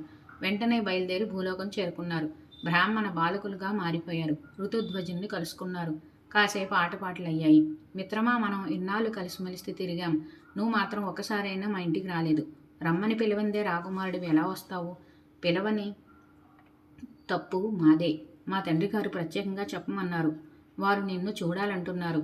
నీ రాజమర్యాదలకు భంగం కలగదు అనుకుంటే మా ఆహ్వానం మన్నించు. మా ఇంటిని ఒక్కసారి దర్శించు అని బ్రాహ్మణ బాలురు పలుకుతూ ఉంటే ఋతుధ్వజుడు ఎంతో ఆనందించి సంబరపడ్డాడు. ఎప్పుడో ఎందుకు, ఇప్పుడే వెడదాం పదండి. మిత్రుల ఇళ్లకు వెళ్ళడానికి రాజమర్యాదలు ఎందుకు? మీ తండ్రి గారు రమ్మన్నారు అన్నారు కదా. వారికి నా మీద ప్రేమ కలగడం నిజంగా నా అదృష్టం. వారిని దర్శించి ఆశీస్సులు పొందుతాను. పెద్దల ఆశీస్సులు అమోఘంగా పనిచేస్తాయి. నడవండి, వెళ్దాం. మీ ఇల్లు ఎక్కడో నాకు తెలీదు. దూరమా దగ్గర? నడిచి వెడదామా లేదా కువలయాశ్వాన్ని పిలవనా అని అడుగుతూ ఉంటే ఋతుధ్వజుడి అంగీకారానికి మురిసిపోయారు నాగకుమారులు. మిత్రమా, సంతోషం. నువ్వు వస్తానని అన్నావు, అంతే చాలు. మేము దగ్గరుండి తీసుకెళ్తాం. మా ఇల్లు దగ్గరుంటే దగ్గరే, దూరం అంటే దూరమే. కువలయాశ్వాన్ని పిలవలసిన అవసరం లేదు. గౌతమి నది దారిలో వెళ్ళాలి అని ముగ్గురు బయలుదేరారు. గౌతమి నది చేరుకున్నారు. మిత్రమా, ఇక్కడ ఒక క్షణం ఆగుదాం.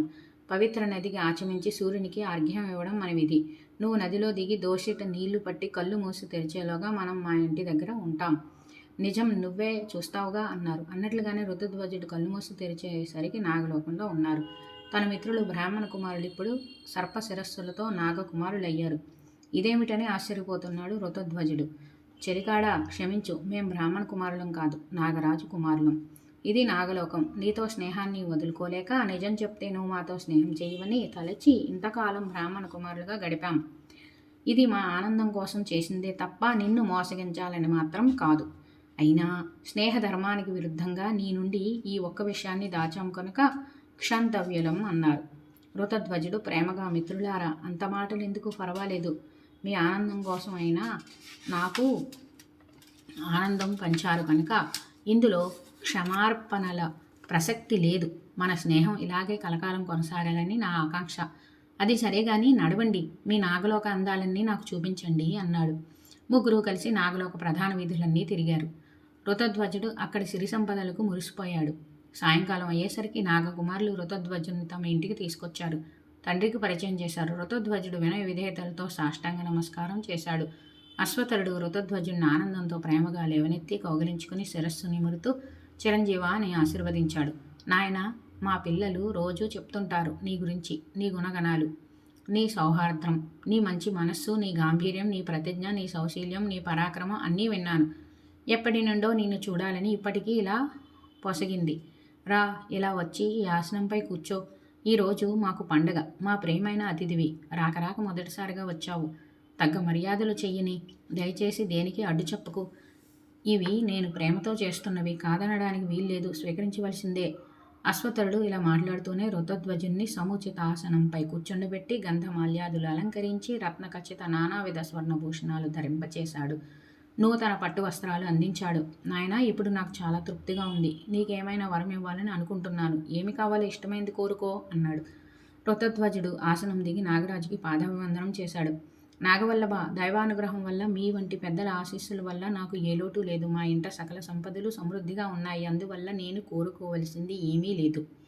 అయినా మీ సంతృప్తి కోసం అడుగుతున్నాను. నా బుద్ధిలో ఎప్పుడూ అధర్మ చింతన కలగకుండా మీ పట్ల, తల్లిదండ్రుల పట్ల, గురువుల పట్ల నాకు ఇలాగే ప్రగాఢమైన భక్తి ఎల్లప్పుడూ ఉండాలి. ఈ వరాలు ఇవ్వండి చాలు అన్నాడు. రాకుమార, నీ సంస్కారం గొప్పది. చాలా ముచ్చటగా ఉన్నది. నిన్ను చూస్తుంటే నువ్వు అడిగినవి నీ దగ్గర ఉండనే ఉన్నాయి. అవి ఎల్లప్పుడూ ఉంటాయి. ఇందులో నేనిచ్చేదేముంది, నీవు పుచ్చుకునేదేముంది? అందుచేత బాగా ఆలోచించుకుని నీకు అత్యంత ప్రియమైనదేదో అది కోరుకో. మొహమాట పడుకు. అది ఎంతటి దుర్లభమైనా పర్వాలేదు. కోరుకో, తీరుస్తాను. సంశయించుకు సుమా. నా మాట సత్యం అన్నాడు నాగరాజు. ఋతధ్వజుడు నవ్వుతూ నాగకుమారుల వైపు చూశాడు. వారిద్దరూ తండ్రి పాదాలకు నమస్కరించి తమ మిత్రుడు ఋతధ్వజునికి అత్యంత ప్రీతిపాత్రమైనది ఏది అడగటానికి సందేహిస్తున్నాడో వారికి తెలుసు కనుక అది చెల్లించమని మిత్రుడి పక్షాన అడిగారు. నాగరాజు చిరునవ్వులు చింది, రాకుమార, నాయన, కాలధర్మం చెందిన వారిని బ్రతికించి అదే శరీరంతో తీసుకురావడం అసాధ్యం. అది దేవతలకైనా కష్టసాధ్యం. కానీ నీ కోరిక తీర్చడం నా విధి కనుక మదాలసను నీకు చూపుతాను. కేవలం చూసి సంతోషించి ఊరుకోగలవా? నాగరాజా, మాయా మదాలసైనా సరే ఒక్కసారి నాకు చూపించి పుణ్యం కట్టుకోండి. ఇదొక్కటే నా కోరిక అంటూ మరలా పాదాభివందనం చేశాడు ఋతధ్వజుడు. నాగరాజు లేవనెత్తి ప్రేమగా వీపు నిమురుతూ చేయి పట్టుకుని నడిపించుకుంటూ రహస్య స్థావరం దగ్గరికి తీసుకెళ్లి మదాలసను చూపించాడు. ఋతధ్వజుడు ఆశ్చర్య ఆనందాలతో ఉక్కిరిబిక్కిరయ్యాడు. ప్రియా అంటూ ఆమెను అందుకోవడానికి వెళ్ళబోయాడు. నాగరాజు పట్టుకున్న చెయ్యిని వదల్లేదు. నాయనా ఋతధ్వజ, ఇది మాయా మదాలస. నువ్వు ముట్టుకుంటే మాయమవుతుంది. ఇలాగే దూరంగా నిలబడి చూసి ఆనందించు. ఇప్పటికీ ఇంతే అన్నాడు. ఇంకా ఆ మాటలు పూర్తి కాకముందే ఋతధ్వజుడు మూర్ఛపోయాడు. మదాలస అయోమయంతో నాగరాజు వైపు చూసింది. చిరునవ్వులు చిందిస్తూ ఆమెకు ధైర్యం చెబుతూ ఋతధ్వజుని కలత తీర్చాడు నాగరాజు. తాను తన బిడ్డల కోరికపై మదాలస గురించి తపస్సు చేయడం, సరస్వతి మహాదేవుల ప్రసాదంగా ఆమె పునర్జీవించడం అంతా వివరించి మదాలస ఋతధ్వజులను ఒకరికొకరిని అప్పగించాడు. దంపతులు ఒకేసారి సాష్టాంగపడ్డారు. పుత్ర పౌత్రాభిరస్తు అని ఆశీర్వదించాడు నాగరాజు. ప్రియమిత్రులు నాగకుమారులిద్దరూ ఆనంద బాష్పాలతో పలికించిపోతూ తప్పట్లు కొడుతూ కేరింతలు కొట్టారు. మల్లె మొగ్గలు, ముత్యాలు కలిపి దోసిళ్ల కొద్దీ ఆ నవదంపతుల మీద గుమ్మరించారు. మదాలస ఋతధ్వజులు ఆ రోజు అక్కడే ఉండి అమృతమయమైన విందులు ఆరగించి విశ్రమించారు. మరునాడు అందరి వద్ద సెలవు తీసుకుని కువలయాశ్వాన్ని స్మరించాడు. అది వచ్చింది. ఇద్దరూ ఎక్కారు. నాగరాజు ఆశీర్వదించాడు. అప్పుడప్పుడు వస్తూ ఉండండి. ప్రియమిత్రులు ఇక్కడ ఉన్నారన్నమాట మర్చిపోవద్దు అన్నారు. నాగకుమారుల కళ్ళల్లో నీళ్లు తిరిగాయి. మిత్రమా, నీ చిరకాల వాంఛ నెరవేరింది. సంతోషమే. కానీ రేపటి నుండి మన ఆటపాటలు ఉండవు కదా. పోనీలే, మీ పిల్లల్ని ఆడించడానికి వస్తుంటాము. జ్ఞాపకం పెట్టుకుని పిలవండి, వెళ్ళిరండి అంటూ ఇంకా అక్కడ ఉండలేక లోపలికి వెళ్ళిపోయారు. ఋతధ్వజునికి దిగులుగానే ఉంది. కానీ ప్రియ మదాలస మరలా లభించడంతో ఆనందంగా మనస్సు రాజధాని వైపు పరుగులు తీస్తోంది. నాగరాజుకి మరొక్కసారి నమస్కరించి బయలుదేరారు మదాలస ఋతధ్వజులు. కువలయాశ్వం మీద ఆకాశ మార్గాన్ని వస్తున్న మదాలస రాజకుమారులను చూసి ప్రజలంతా ఆశ్చర్య ఆనందాలతో మునిగిపోయారు. చనిపోయాడనుకున్న రాకుమారుడు తిరిగి రావడం ఆశ్చర్యం అయితే, తమ కన్నుల ఎదుటే ప్రాణాలు వదిలిన మదాలస పునర్జీవితమై రావడం ఈనాటి ఆశ్చర్యం. ఏమైతేనేమి, కథ సుఖాంతం అయింది. దేవతలు దయతలిచారు, అంతే చాలు అని ప్రజలు జయజయధ్వానాలు చేశారు. కోలాహలం ఏమిటి అని రాజదంపతులు రాజప్రసాదం వెలుపలకు వచ్చి చూశారు. ఎట్ట ఎదుట కువలయాశ్వం మీద కొడుకు కోడలు కళా నిజమా అనుకునే లోపలే దంపతులు అశ్వం దిగివచ్చి పాదాభివందనం చేశారు. కొడుకును, తండ్రి, కోడల్ని తల్లి కౌగిలించుకుని ఆనంద బాష్పాలలో మునిగారు. అందరూ తేరుకున్నాక జరిగిందంతా పోసగుచ్చినట్లుగా వివరించాడు ఋతధ్వజుడు. రాజుగారు రాజ్యంలో పెద్ద ఉత్సవం జరిపించారు. సకల దేవతలకు ఆరగింపులు జరిపారు. భూరి దక్షిణలతో అందరినీ ఆనందపరిచారు. మదాలస కువలయాశ్వులు ఇష్టోపభోగాలు అనుభవిస్తూ కేలి విలాసాలతో తేలియాడుతున్నారు. నెల ఒక రోజుగా కాలం పరుగులు తీస్తోంది. శత్రుజన్ మహారాజుకు వృద్ధాప్యం సంభవించి ఒకనాటి సాయంకాలం కన్నుమూశారు. అంతఃపురంలో ఆహాకారాలు మిన్నుమిట్టాయి. రాజ్యమంతటా విషాద వాతావరణం అలుముకుంది. ప్రతి పౌరుడి కన్ను ఏకధారగా కన్నీరు కారింది.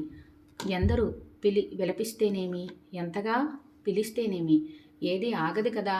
యథావిధిగా ఉత్తర క్రియలు శ్రద్ధతో జరిపాడు కువలయాశ్వుడు. తదనంతరం పట్టాభిషిక్తుడై పరిపాలనా బాధ్యతలు స్వీకరించాడు.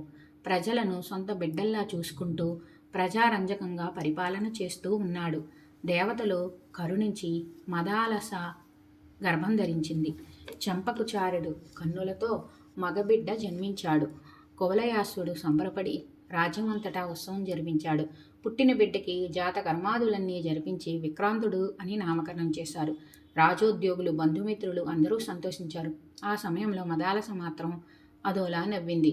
విక్రాంతుడు శుక్లపక్షంలో చంద్రులా ఎదుగుతున్నాడు. 2 ఏళ్లు గడిచాయి. మదాలస మళ్ళీ గర్భం ధరించి 9 మాసాలు మోసి 12 బిడ్డను ప్రసవించింది. మళ్ళీ మగబిడ్డే. కువలయాశ్వుడు ఆనందించి జాత కర్మాదులన్నీ జరిపించి రాజ్యం అంతా ఉత్సవాలు జరిపించాడు. ఈసారి బిడ్డడికి సుబాహువు అని నామకరణం చేశాడు. మదాలస మళ్ళీ ఎప్పటిలాగానే అదోలా నవ్వింది. కాలం గడుస్తుంది. మళ్ళీ కొంతకాలానికి మదాలస గర్భం ధరించి నెలలు నిండగానే 3వసారి కూడా మగబిడ్డనే ప్రసవించింది.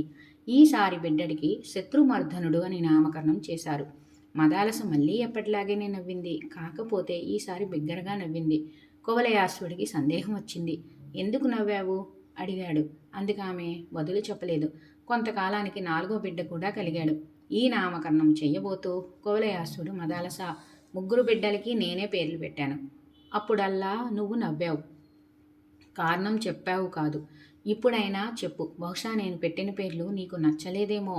అందుచేత ఈ బిడ్డడికి నువ్వే పేరు పెట్టు అన్నాడు. అప్పుడు మదాలస, ప్రాణవల్లభ, పేర్లు నచ్చడం నచ్చకపోవడమూ కాదు. నా నవ్వుకు కారణం వేరే ఉంది. అది తర్వాత చెబుతాను.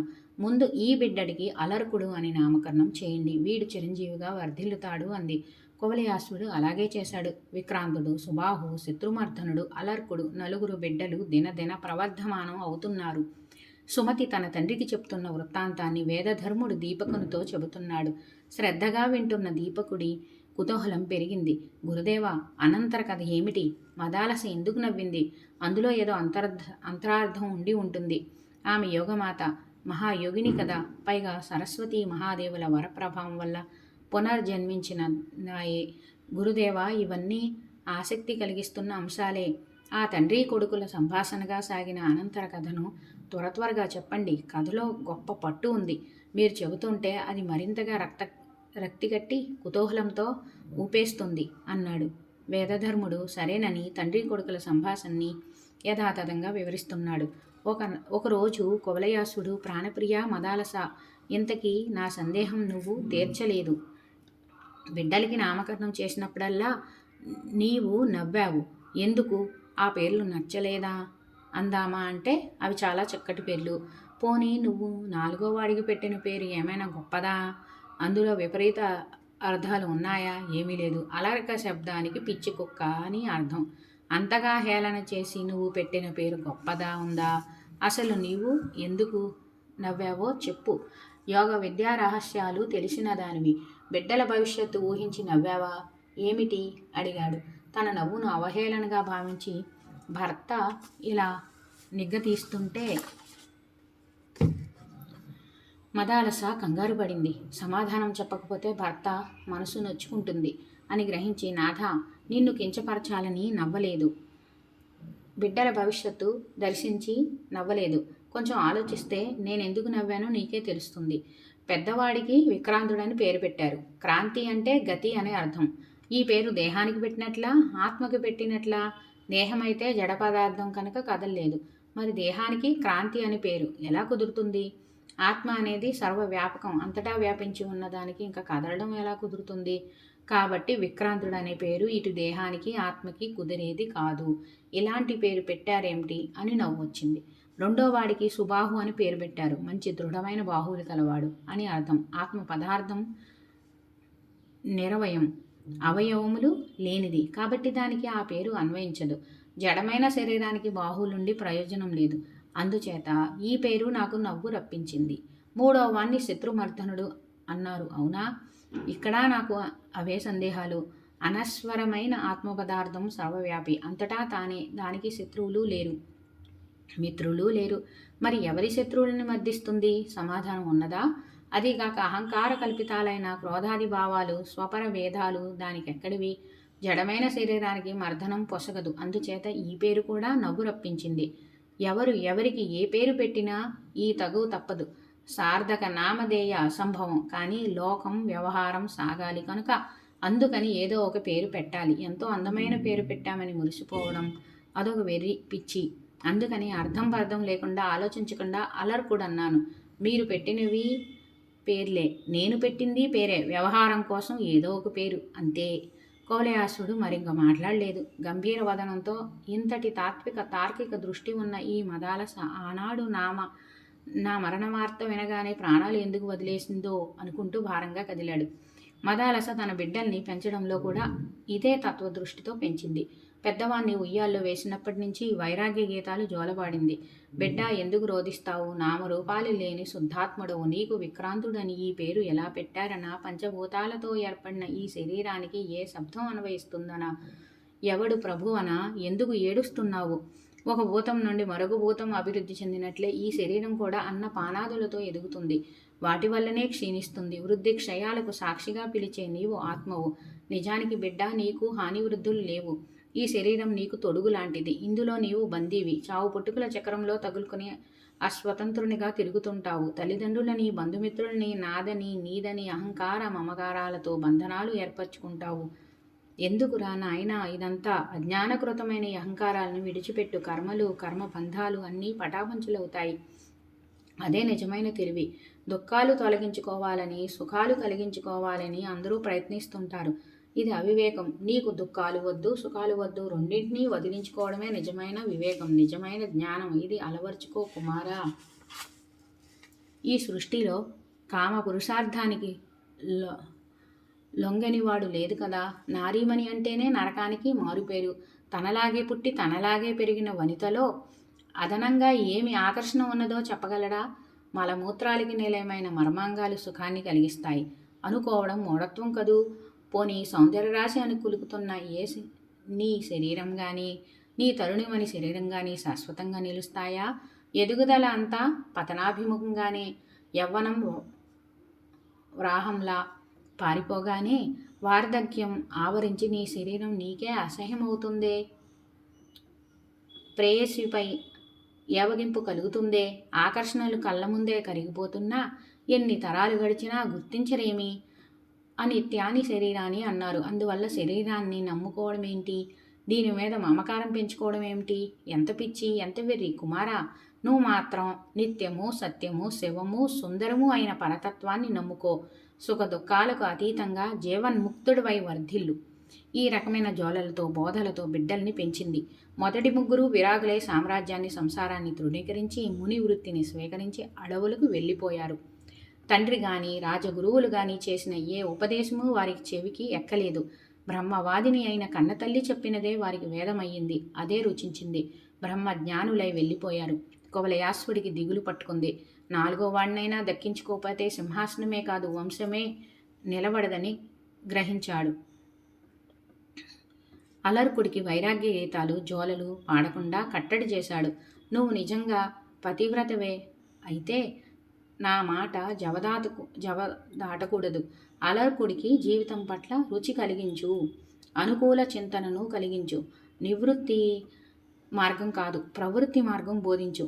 సమర్థుడిగా, సద్గుణ సంపన్నుడిగా, సౌశీల్యం కలవానిగా, మహావీరుడిగా, పరిపాలన దక్షుడిగా తీర్చిదిద్దు.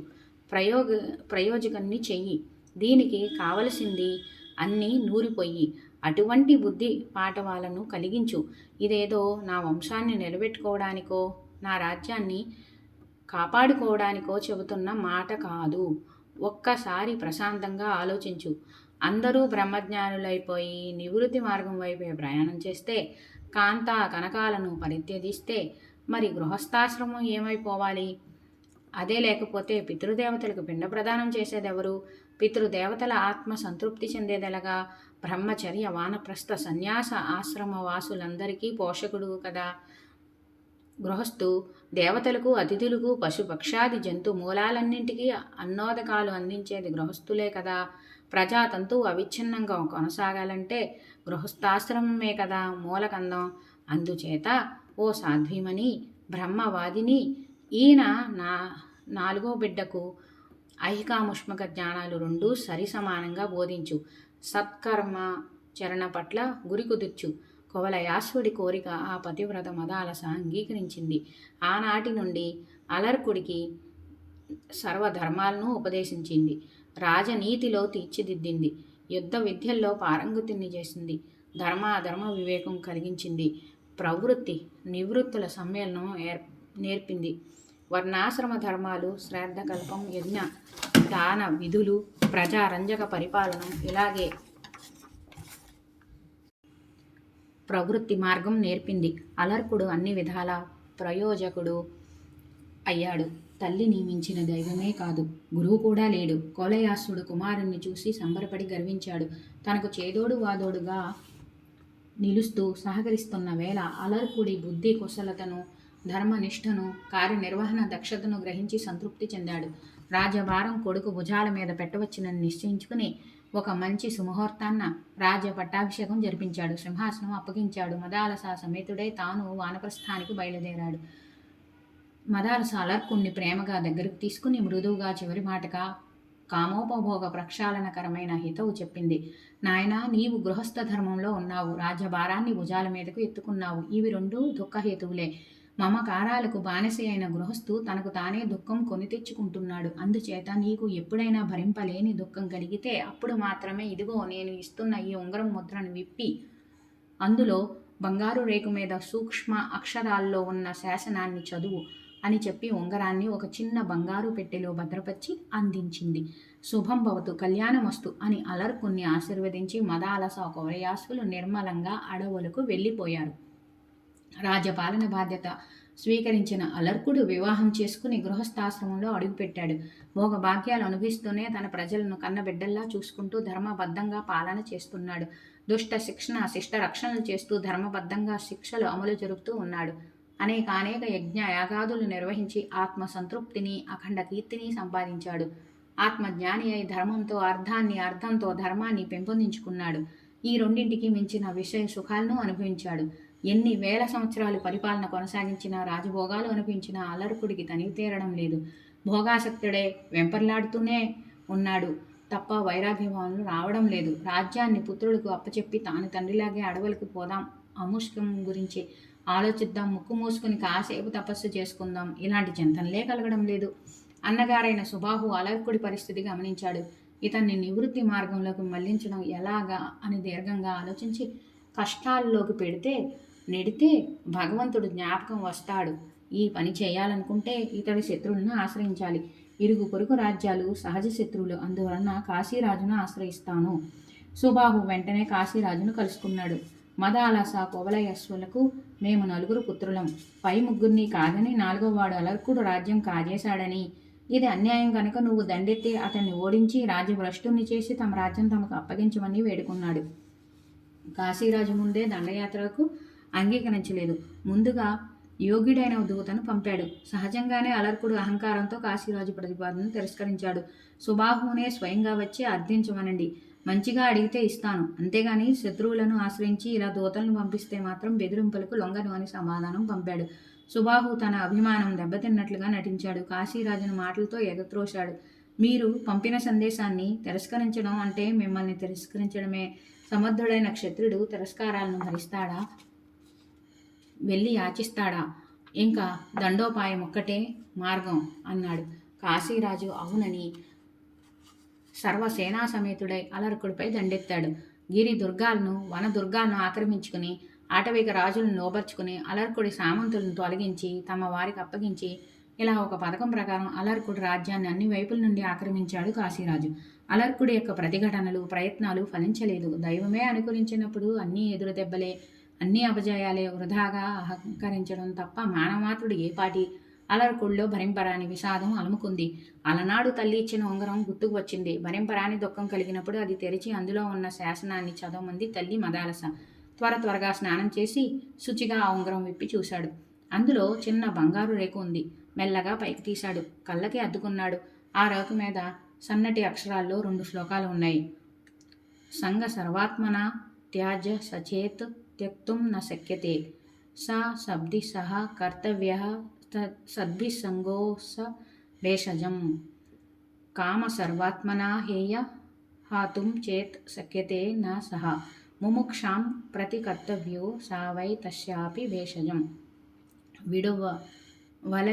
విడువవలయు సంగమ్ము విడువవలయు విడువలేని ఎడల వలయు సత్సంగ మొనరింపవలయు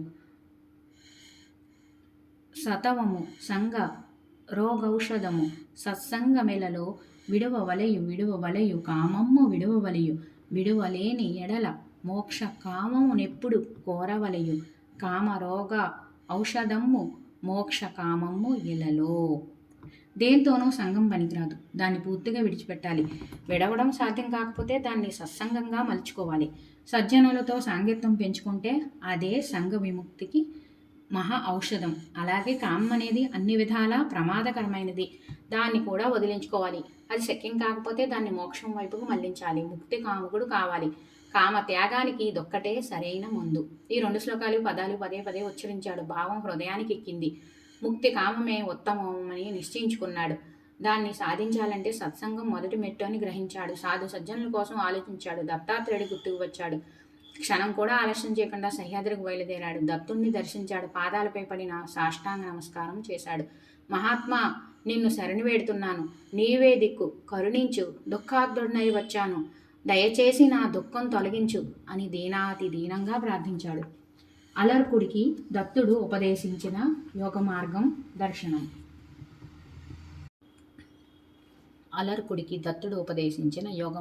దర్శనం. దత్తాత్రేయుడు కరుణించాడు. రాజా, నీ దుఃఖాన్ని ఇప్పుడే తొలగిస్తాను. నిజం చెప్పు. నీకు అసలు ఈ దుఃఖం ఎందువల్ల కలిగింది? నువ్వు ఎవరివి? ఈ దుఃఖం ఎవరిది? నువ్వు అంటే ఈ అవయవాలా? వీటి సంపుటి అయిన దేహమా? నీకు అందులో దాగి ఉన్న ఆత్మయా? వీటిలో ఏది నువ్వు? ఈ దుఃఖం ఎవరిది? ఇది కొంచెం ఆలోచించి చెప్పు. దుఃఖం ఎవరిదో, దుఃఖ కారణం ఏమిటో, దుఃఖం ఎక్కడ ఉన్నదో తెలిసాక దాన్ని తొలగించడం ఏపాటి చిటికలో పని. అలర్కుడు ఆలోచనలో పడ్డాడు. నిజమే, నేనెవరిని? నేను అంటే అవయవాల, దేహమా? ఇవి 2 జడ పదార్థాలు కదా. అవి నేను అని ఎలా అనుకుంటాము? అలా అనుకునేదేదో తెలిస్తే అదే దుఃఖానికి స్థానమవుతుంది. నేను అంటే శరీరం కాదు, అది పంచభూతాలతో నిర్మితమయ్యింది. కనుక నేను అనేది పంచభూతాల్లో ఏ ఒక్కటి కాదు, మొత్తం వీటి కలయిక అయిన ఈ దేహాన్ని నేనుగా భ్రమపడుతున్నాను. ఈ భ్రాంతి వల్లనే సుఖదుఖాలు 2 కలుగుతున్నాయి. దీనికి సంభవించే సుఖదుఖాలకు ఈ దేహానికి అతీతుడునైన నాకు ఏమిటి సంబంధం? నేను నవ్వడమేమిటి? నేను ఏడవడమేమిటి? నేను నిరంజనుణ్ణి, నేను నిస్సంగుణ్ణి, నేను నిత్యుణ్ణి, నేను నిర్మలుణ్ణి. ఎక్కువలు తక్కువలు, పడటాలు లేవడాలు నాకు లేవు. మరి నాకు దుఃఖమేమిటి, సుఖమేమిటి? ఏదీ లేదు. 5 జ్ఞానేంద్రియాలు, 5 కర్మేంద్రియాలు, 5 ప్రాణాలు, మనస్సు, అహంకారము అనే ఈ 17 తత్వాలతో కూడిన సూక్ష్మ శరీరం ఒకటి ఉంది. ఈ రెండింటికి అతీతంగా నిలబడి వాటిని విడివిడిగా చూడగలుగుతున్న నాకు సుఖమేమిటి, దుఃఖమేమిటి? అంతా వట్టి భ్రాంతిగాక. సుఖ దుఃఖాలకు ఉనికిపట్టు మనస్సు కనుక అవి దానివే తప్ప నావి కాదు. నాకు వాటితో ఏ సంబంధము లేదు. నేను మనస్సును కాదు కదా, బుద్ధిని కాను, అహంకారమును కాను, స్థూల సూక్ష్మ శరీరాలు 2 కాను. వీటికి అతీతుణ్ణి, వీటికన్నా విలక్షణుణ్ణి. నాకు అత్యంత సమీపంలో ఉండి భ్రాంతి మూలకమే అయినప్పటికీ ఏదో కొంత సంబంధమే ఉన్న ఈ శరీరమే నేను కానప్పుడు దీనికున్న అంతర్బహి అవయవాల్లో ఏదీ నేను కానప్పుడు ఎక్కడో దూరంగా ఏ సంబంధము లేకుండా ఉన్న చతురంగ బలాలు, కోశాగారాలు, అంతఃపురాలు, సింహాసనాలు ఇవి నేను ఎలా అవుతాయి? వాటికి నాకు సంబంధం ఏమిటి? అంతా భ్రమ. నాకు ఏమీ లేవు. రాజ్యం లేదు, సైన్యం లేదు, కోశం లేదు, శత్రువు లేడు, మిత్రుడు లేడు. ఒక్కటే ఆకాశం. అనేక పాత్రల్లో విభిన్న రూపాలతో కనిపిస్తున్నట్లు ఒక్కటే ఆత్మ.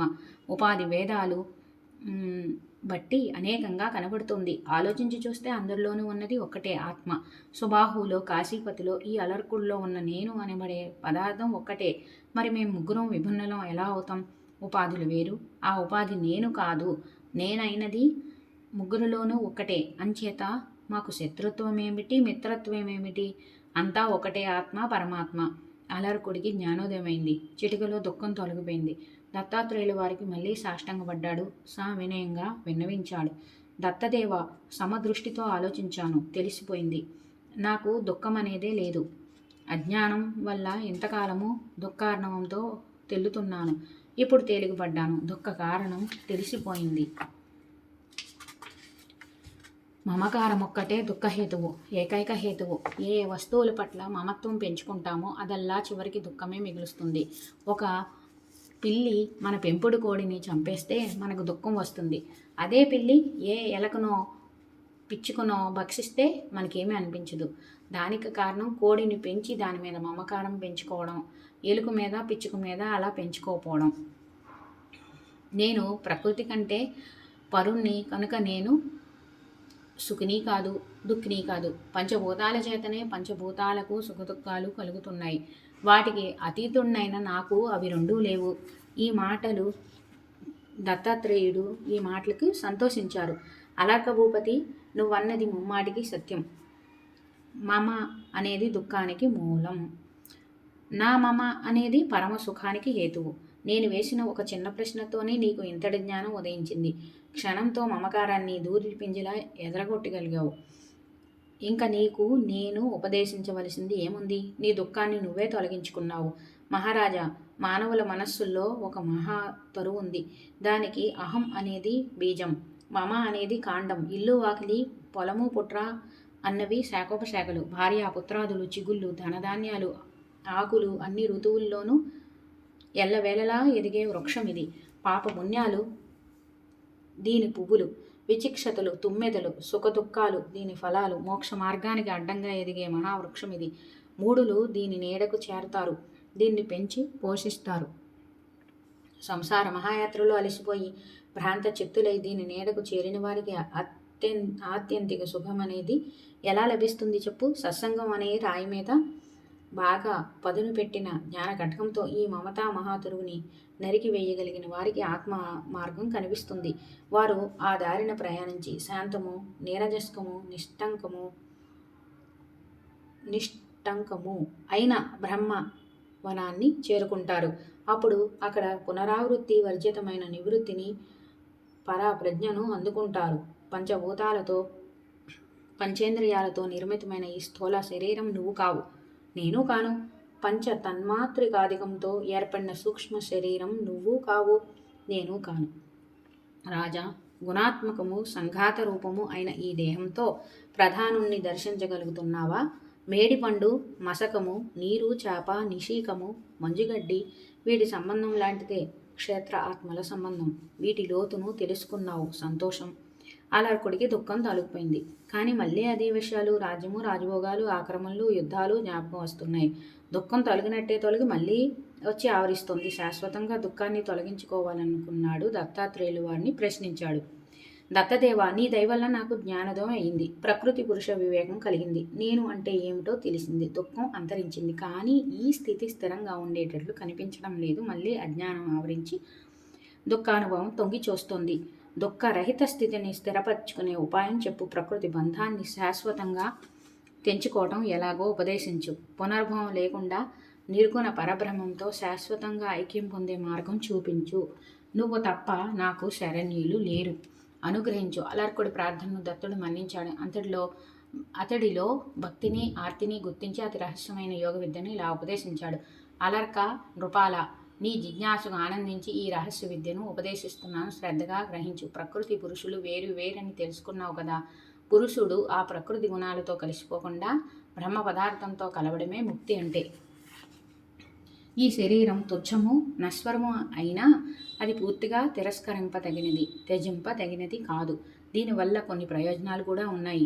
ధర్మ సాధనకు, కర్మ సాధనకు మూలం ఇదే. ఈ శరీరంతోనే స్థిరమైన వివేకాన్ని సంపాదించుకోవాలి. అవివేకం వల్ల మమకారం, మమకారం వల్ల సంఘం, సంఘం వల్ల దుఃఖం కలుగుతున్నాయి కనుక సంఘాన్ని వదులుకోవాలి. అప్పుడే యోగసిద్ధి కలుగుతుంది.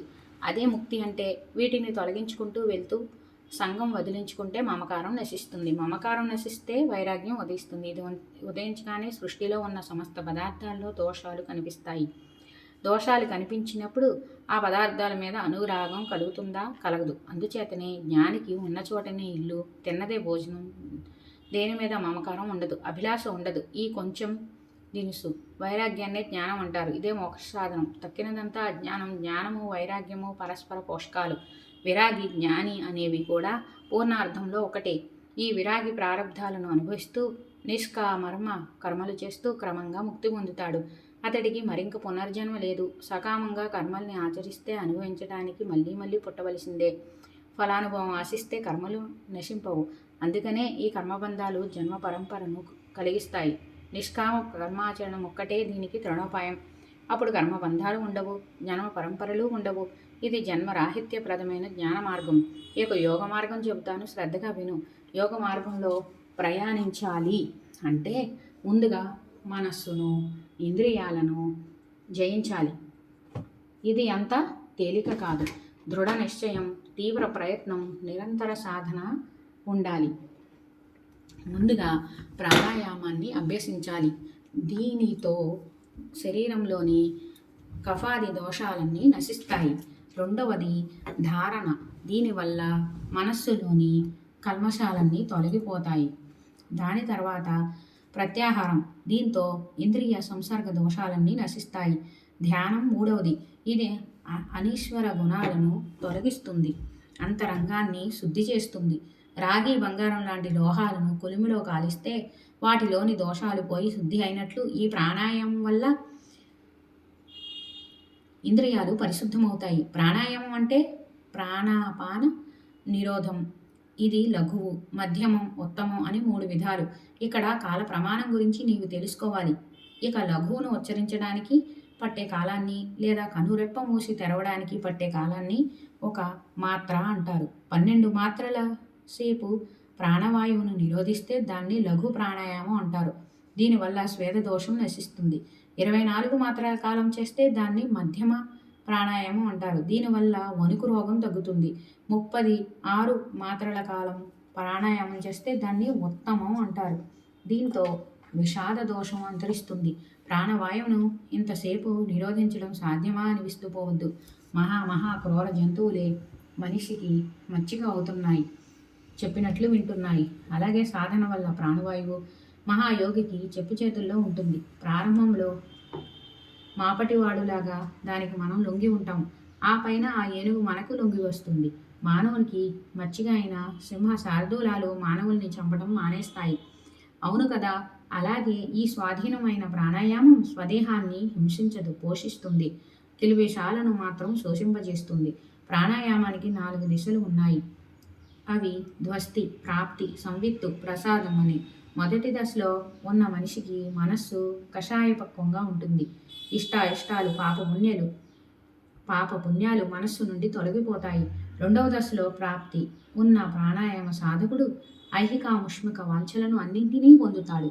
మూడవ దశకు చేరుకున్న సాధకునికి దివ్య దృష్టి లభిస్తుంది. దూరంగా ఉన్న వాటిని, కంటికి కనిపించకుండా ఉన్న వాటిని, భూత భవిష్యత్తులను దర్శించగలుగుతాడు.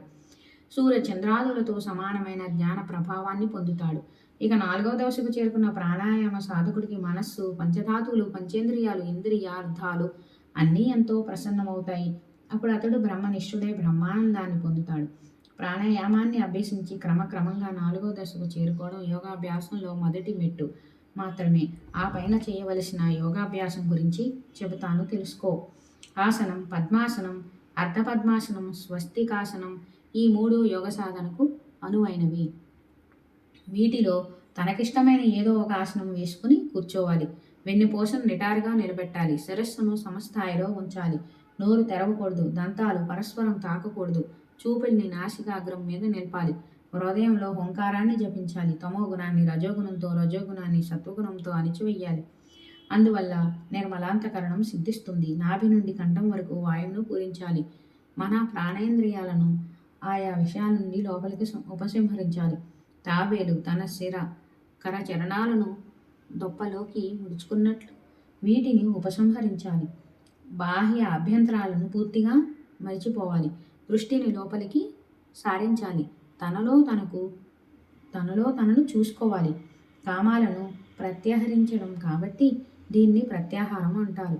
ప్రాణాయామంలో పూరక, కుంభక, రేచకములని 3 ఉపాంగాలు ఉన్నాయి. ఇలాంటి 12 ప్రాణాయామాలకి ఒక ధారణ అని పేరు. 2 ధారణలు ఒక యోగం. ఈ యోగం వల్ల మానసిక కిల్బిషాలన్నీ నశిస్తాయి. స్థిర చిత్తం ఏర్పడుతుంది. ఆత్మదర్శనం అవుతుంది. ఈ అనుభవాన్ని రుచి చూసిన యోగి ప్రకృతిని, దానికన్నా వేరైన ఆత్మను తేలిగ్గా గుర్తిస్తాడు. వీరు మితాహారులై నిరంతర అభ్యాసంతో క్రమక్రమంగా ఉన్నతోన్నత స్థితులను పొందగలుగుతాడు. ప్రాణవాయువును నియమించడం ప్రాణాయామం అయితే, ఇంద్రియాలు ఉపసంహరించబడడం ప్రత్యాహారం అవుతుంది.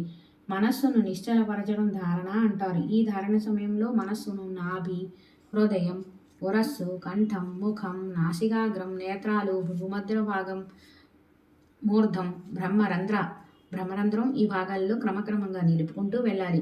ఈ 10వ స్థానంలో నిలవడాన్నే ఆత్మైక్యం అంటారు. ప్రాణవాయువును పూరకం చేసేటప్పుడు కొద్దిగా నెమ్మదిగా పీల్చాలి. యంత్రనాళాల నుండి దాహార్తుడు నెమ్మదిగా జలాన్ని పీల్చినట్లు వాయువుని పూరించాలి. అలాగే రేచకము కూడాను, లేదంటే వ్యాధులు సోకే ప్రమాదం ఉంది. ఆకలి, అలసట, మనోవ్యాకులత ఇవి ఉన్నప్పుడు ప్రాణాయామం కానీ యోగాభ్యాసం కానీ చెయ్యరాదు. అలాగే అతి వేడి ఉన్న సమయంలో, అతి చల్లగా ఉన్న సమయంలో అతిగా వాయువు వీచే వేళ అభ్యసించరాదు.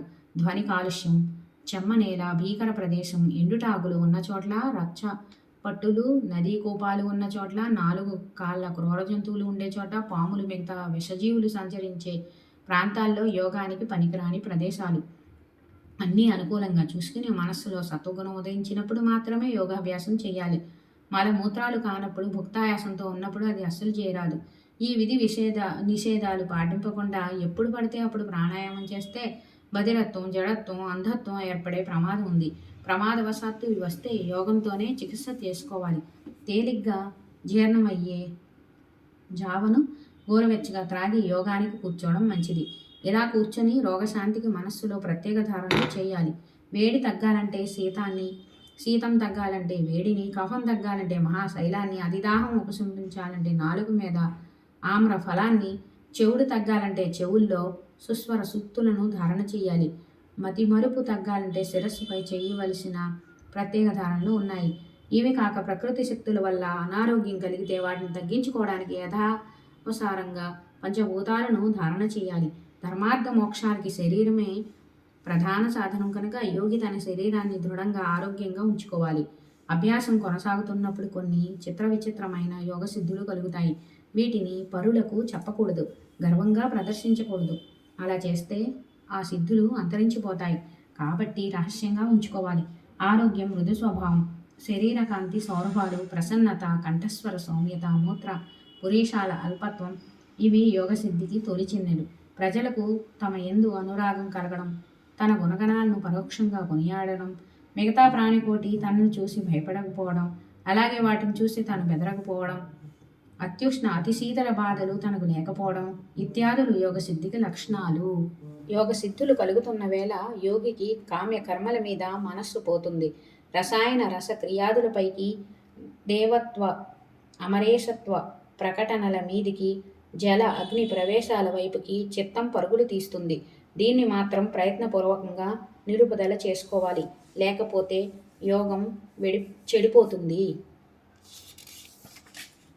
మనస్సును బ్రహ్మ పదార్థంలో సంలగ్నం చేయడం ద్వారా దాని చాంచల్యాలను అదుపు చేయవచ్చు. అలా వీటిని జయించి యోగాభ్యాసం కొనసాగిస్తుంటే మరికొన్ని అవరోధాలు ఎదురవుతాయి. వీటినే ఉపసర్గాలు అంటారు. యోగాభ్యాసానికి ఇవి కూడా అవరోధాలే. ఇవి 5 ఉన్నాయి.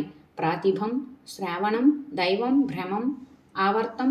ఈ పంచవిధోపసర్గలు సత్వరజస్తమో గుణాల నుండి ఆవిర్భవించి యోగానికి విఘ్నం కలిగిస్తాయి.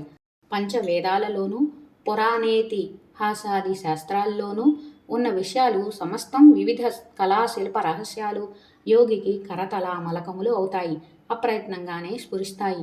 దీన్నే ప్రాతిభం అంటారు.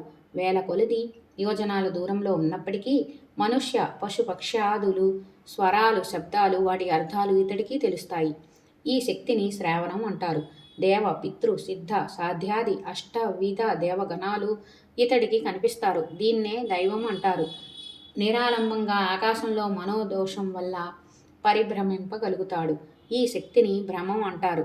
సుడిగుండంలో నీళ్లు తిరుగుతున్నట్లు యోగి హృదయంలో సమస్త జ్ఞానము సుళ్ళు తిరుగుతూ అతడిని అల్లకల్లోలం చేస్తుంది. ఈ శక్తిని ఆవర్తం అంటారు. ఇవే కాదు, ఇంకా భయంకరమైన ఉపసర్గలు ఒకదాని వెంట ఒకటిగా జయించిన కొద్దీ వస్తూనే ఉంటాయి.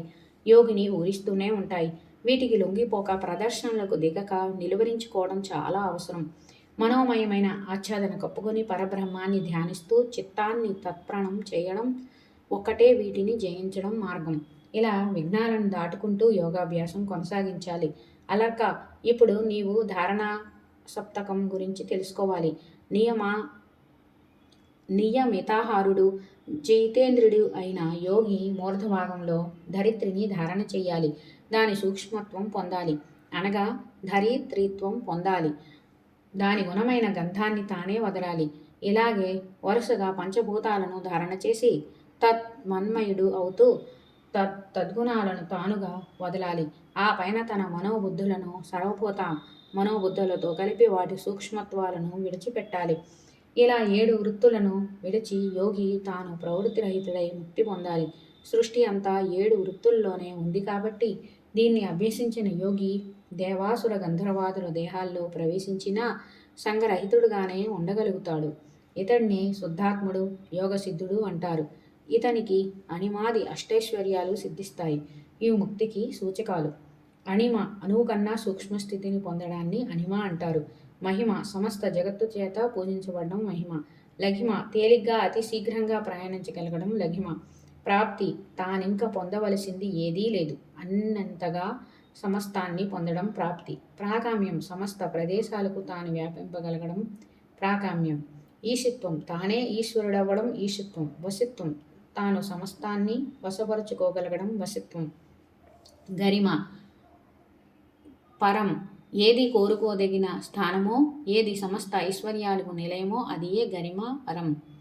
వీటినే అష్టసిద్ధులు అంటారు. వీటిని విడిచిపెట్టి ముందుకు సాగగలిగితేనే నిర్వాణం లభించేది. వీటిలో దేనికి లొంగిపోయినా పతనం తప్పదు. యోగ సాధనతో ముక్తి పొందడం అంటే ఆవు నర్భ స్థితిని పొందడం. ఇది జనన మరణాలు లేని స్థితి.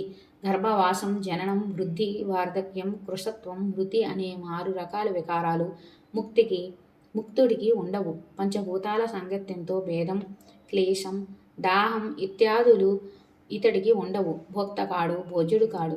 తనకు నిత్య సన్నిహితమైన యోగాగ్నితో సమస్త దోషాలను దగ్ధం చేసుకుని యోగి నిర్మలుడై బ్రహ్మ పదార్థంలో శాశ్వతంగా కలిసిపోతాడు.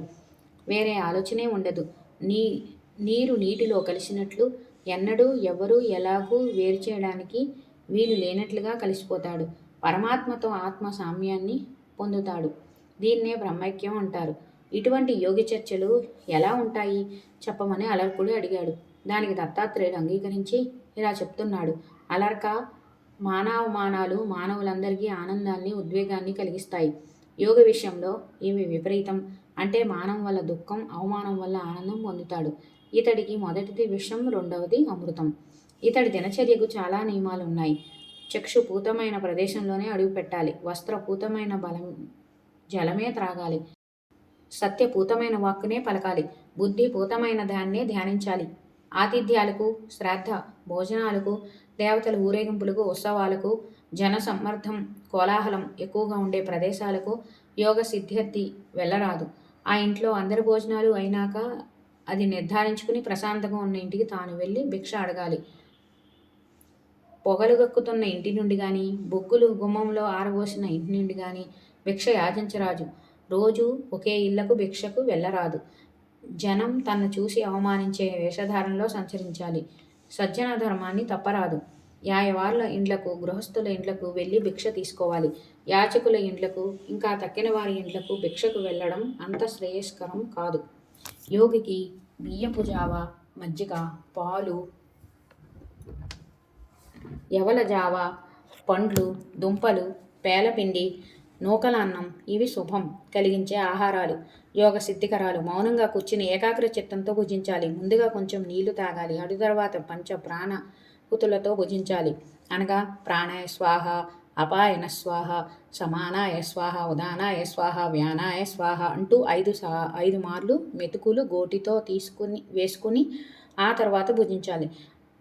చివర్లో మళ్ళీ మంచినీరు పుచ్చుకుని ఆచమించాలి. చేతులు కాళ్ళు కడుక్కోవాలి. ఓసారి హృదయంపై చేయి వేసి స్పృశించాలి. అచౌర్యం, బ్రహ్మచర్యం, త్యాగం, అలోభం, అహింస అనేవి 5 యోగి ఆచరించవలసిన వ్రతాలు. అక్రోధం, గురుశుశ్రూష, శౌచం, మితాహారం, నిత్యస్వాధ్యాయం అనేవి 5 నిత్యం పాటించవలసిన నియమాలు. లోకంలో జ్ఞానాలు, విజ్ఞానాలు అనేకం ఉన్నాయి. వాటినన్నింటినీ కబలించి వేయాలనే అత్యాశ పనికిరాదు. యోగికి సారవంతము, శక్తి సాధనము, ముక్తి సాధనము అయిన జ్ఞానాన్ని మాత్రమే ఉపాసించాలి. లేకపోతే ఎన్ని జన్మలకైనా అది తెమలదు. ప్రధానమైన యోగోపాసన సాగదు. నిస్సంగుడై అరిషడ్వర్గాలను జయించిన వాడే, మితాహారుడే, జితేంద్రుడే బుద్ధి ద్వారాలను అన్నింటినీ మూసి వేసి మనస్సు ధ్యానంలో నిమగ్నం చేయాలి. శూన్య ప్రదేశాల్లో, గుహల్లో, వనాల్లో ధ్యానం నిర్విఘ్నంగా సాగుతుంది. సమాధి స్థితి కుదురుతుంది. వాగ్దండం, కర్మదండం, మనోదండం అనే 3 దండాలను నియమంగా ధరించే యతిని త్రిదండి అంటారు. అలక్క జగత్తు అంతా ఆత్మమయంగా కనిపించే యోగికి ప్రియాప్రియాలు ఉంటాయా? రాగద్వేషాలు ఉంటాయా? మిత్రుల్ని, శత్రుల్ని ఉంటారా? అతడి బుద్ధికి బంగారపు ముద్ద అయినా, మట్టి గడ్డ అయినా ఒకటే. యోగీశ్వరుడు శాశ్వతము, అవ్యయము అయిన పరాత్పర స్థానం చేరుకుని పుట్టగలేని స్థితిని పొందుతాడు. వేదాధ్యయనం వల్ల యజ్ఞక్రియా ప్రాప్తి, దానివల్ల జాప్యం, జాప్యం వల్ల జ్ఞానం, జ్ఞానం వల్ల ధ్యానం, ధ్యానం వల్ల నిస్సంగత్వం, దానివల్ల నిరతిశయం, నిత్యానంద స్థితి లభిస్తాయి. సమోహిత చిత్తుడు, బ్రహ్మమయుడు, ప్రసన్నుడు, రుచి, ఏకాంతప్రియుడు, జితేంద్రియుడు అయిన మహామతి యోగ విద్యను ఉపాసిస్తే విముక్తి పొందుతాడు అనడంలో ఏ సందేహమూ లేదు. యోగి మార్గాన్ని ఎంచుకున్న వారు ఓంకారాన్ని ఉపాసించి తీరాలి. విష్ణు స్వరూపుడు, విశ్వపాద శిరోగ్రీవుడు, విశ్వేశుడు, విశ్వభావనుడు అయిన ఆ పరమాత్మను ప్రత్యక్షంగా దర్శించగలగాలి అంటే మహాపుణ్యప్రదమైన ఓంకారాన్ని జపించాలి. ఆ ప్రణవాక్షర స్వరూపం ఏమిటో వివరిస్తాను. అకార, ఉకార, మకారాల కలయిక ఇది. మూడు మాత్రలు అటుపైన యోగులకు మాత్రమే ఉంది. అదే నిర్గుణమైంది. అదే అర్ధమాత్ర. గాంధార స్వర సంశ్రయంతో అది గాంధారం అవుతుంది. యోగేశ్వరుడు ధ్యానంలో కూర్చుని ఈ ప్రణవాన్ని జపిస్తే మూర్ధ భాగంలో చీమ కదిలిన స్పర్శానుభూతి కలుగుతుంది. ఓంకారోపాసన చేసే యోగి ఓంకారమయుడు అవుతాడు, అక్షరుడు అవుతాడు. ఈ ప్రణవమే ధనస్సు, ఆత్మయే బాణం, లక్ష్యమేమో పరబ్రహ్మతత్వం. ఓంకారమే త్రిమూర్తులు, ఓంకారమే త్రిలోకాలు, 3 అగ్నులు, త్రివిక్రమ పదాలు, 3 గుణాలు, ఋగ్యజ సామాలు. అయితే దీనిలో అకారం భూర్లోకం, ఉకారం భువర్లోకం, మకారం స్వర్లోకం, అలాగే అకారం వ్యక్తం, ఉకారం అవ్యక్తం, అకారం చిచ్చక్తి పైనున్న కొసరు అర్ధమాత్ర. ఇదే పరమపదం. అకారం హ్రస్వం, ఉకారం దీర్ఘం, మకారం ప్లుతం, పైనున్న అర్ధమాత్ర వాగతీతం. ఇంతటి శక్తివంతమైన ఓంకారాన్ని పరబ్రహ్మగా గుర్తించి ఉపాసించిన యోగి సంసార చక్రాన్ని వదిలి బంధనత్రయాన్ని ఛేదించుకుని పరబ్రహ్మతత్వంలో లీనమవుతున్నాడు. కర్మ బంధనాలు తెంచుకోలేక అపశకునాలతో మృత్యువు నెరిగి ప్రాణం వెళ్ళే సమయంలో ఆ ప్రణవాన్ని స్మరించిన భ్రష్టి యోగి తిరిగి యోగిగా పునర్జన్మ పొందుతాడు. కనుక సిద్ధయోగులు కానీ అసిద్ధ యోగులు కానీ చివరి కాలాన్ని సూచించే అపశకునాలను తెలుసుకోవడం చాలా అవసరం. లేకపోతే అవసాన దశను గుర్తించలేక దెబ్బతింటారు. అరిష్ట సూచనలు. కాబట్టి అలక యోగికి మరణ సూచకాలైన అరిష్టాలు, అపశకునాలు ఏమిటో తెలియజేస్తున్నాను, గ్రహించు. దేవమార్గం భూమధ్యం, ధ్రువం నాసికాగ్రం, శుక్రం రేతస్సు క్షీణించడం, సోమఛాయ జిహ్వాగ్రం, అరుంధతి ఘటిక. వీటిని చూడలేనివాడు సంవత్సర కాలంలో గతిస్తాడని తెలుసుకో. దేవమార్గం అంటే కృష్ణ పక్షంలో ఆకాశాన్ని కనిపించే గంగా ప్రవాహ సదృశ దృశ్యమని, ధ్రువ నక్షత్రం శుక్రగ్రహం, అరుంధతి సప్తర్షి మండలంలో నక్షత్రమని, సోమఛాయ అంటే చంద్రబింబంలో కనిపించే మచ్చ అని మరొక వ్యాఖ్య ఉంది. కిరణాలు లేని సూర్యబింబాన్ని, కిరణాలున్న అగ్నిని చూసినవాడు 11 నెలల్లో మరణిస్తాడు. కలలో గాని మెలకువతో గాని వెండి బంగారు రంగుల్లో మూత్ర పురీషాల్ని వదిలినవాడు 10 నెలలకు వెళ్ళిపోతాడు.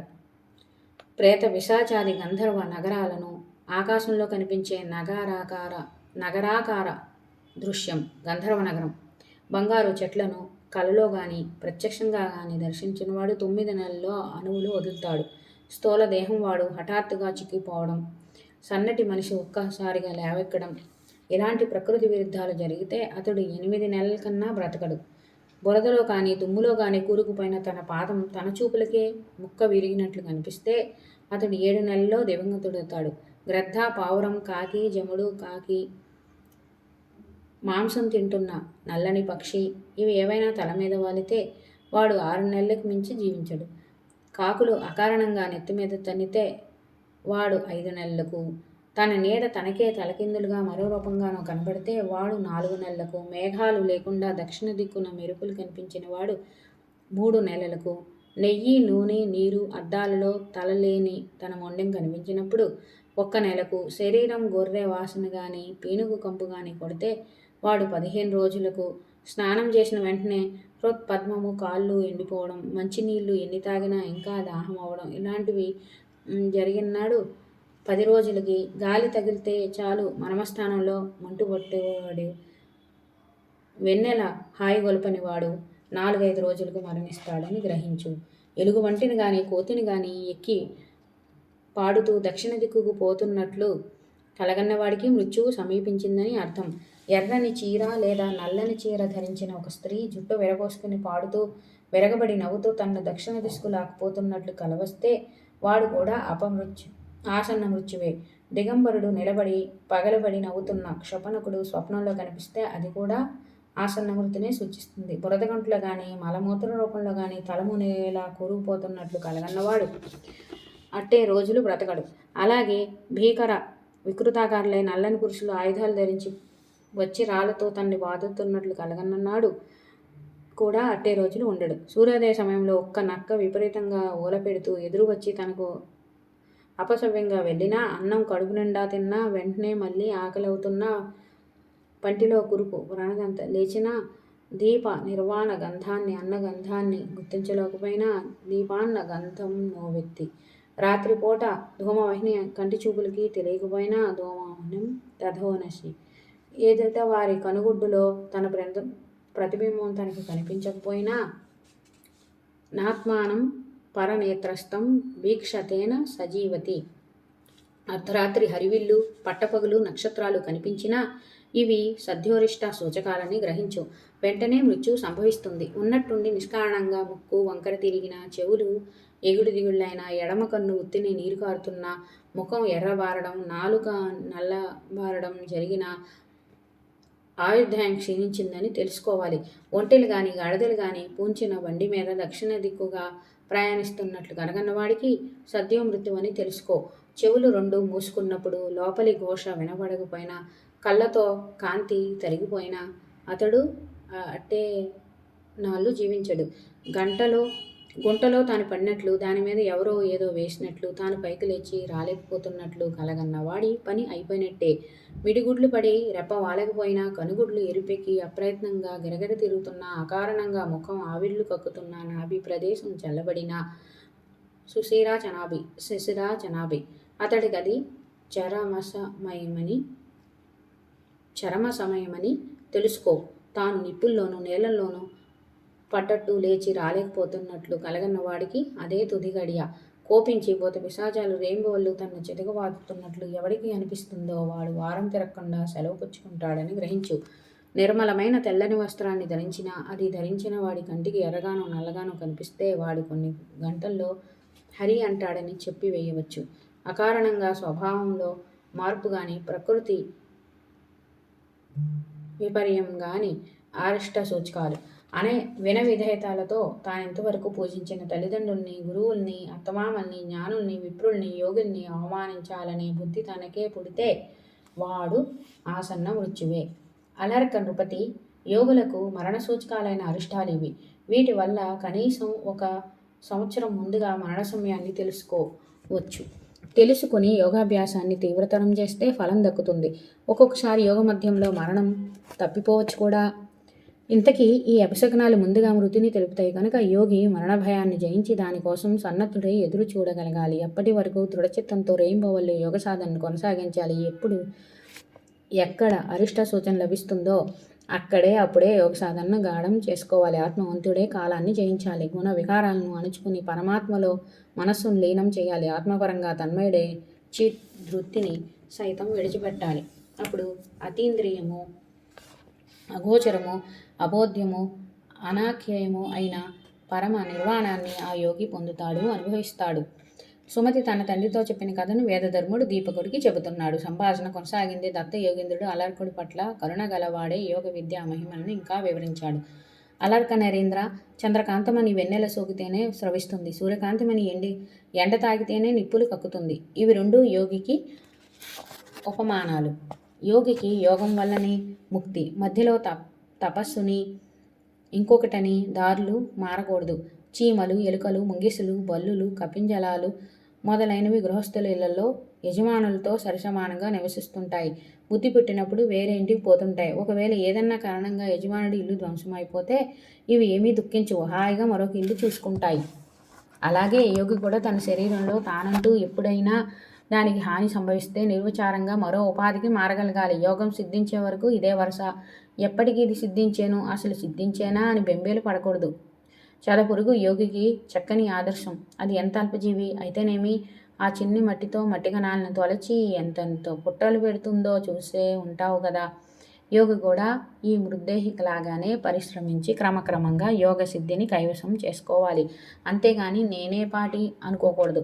ఆవు దూడ కొమ్ము చూడు, తొలినాళ్ళలో చిన్న పొట్టంత తిలకాకృతి ఉంటుంది. దూడతో పాటు ఎదుగుతూ ఎంతెంత కొమ్ములవుతాయో యోగి కూడా అలాగే తన యోగాభ్యాసంలో ఆత్మాకాశ వృత్తిని క్రమంగా వృద్ధి పొందించుకోవాలి, దృఢపరచుకోవాలి. పశుపక్షి మనుష్యాదులు తన ఆకుల్ని, కొమ్మల్ని, బెరడుల్ని కాజేస్తున్నా వృక్షం ఎలాగైతే తన ఎదుగుదలను కొనసాగించి ఫలిస్తుందో అలాగే యోగి కూడా తన దేహానికి కలిగే పీడనల్ని లెక్క చేయకుండా సిద్ధి పర్యంతం యోగాభ్యాసాన్ని కొనసాగించాలి. నిండుగా నీటి గుండను తలపై పెట్టుకుని దారిని చూసుకుంటూ ఎత్తులకు ఎక్కేవారిని చూడు. యోగి కూడా ఇలాగ ఏకాగ్ర చిత్తంతో ధారణతో ఉన్న స్థితిని చేరుకోవాలి. అంతేగాని కేవలం ప్రాణాయామంతో ఒరిగేది ఏమీ లేదని గ్రహించు. రాత్రి గడిచి తెల్లవారుతున్న సమయంలో సకల ప్రాణికోటికి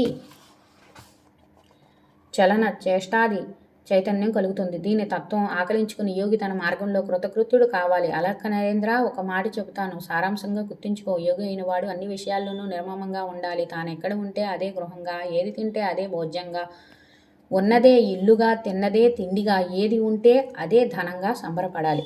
గృహస్థుడు ఆయా పనుల్ని వృత్తులతో, పుత్రులతో కరణములు చేయించుకుంటాడు.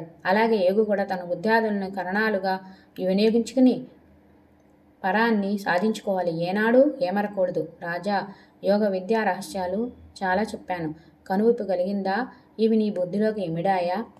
అలర్కుడు వినమిత శిరస్కుడై, మహానుభావ, ఎంత అదృష్టవంతుణ్ణి!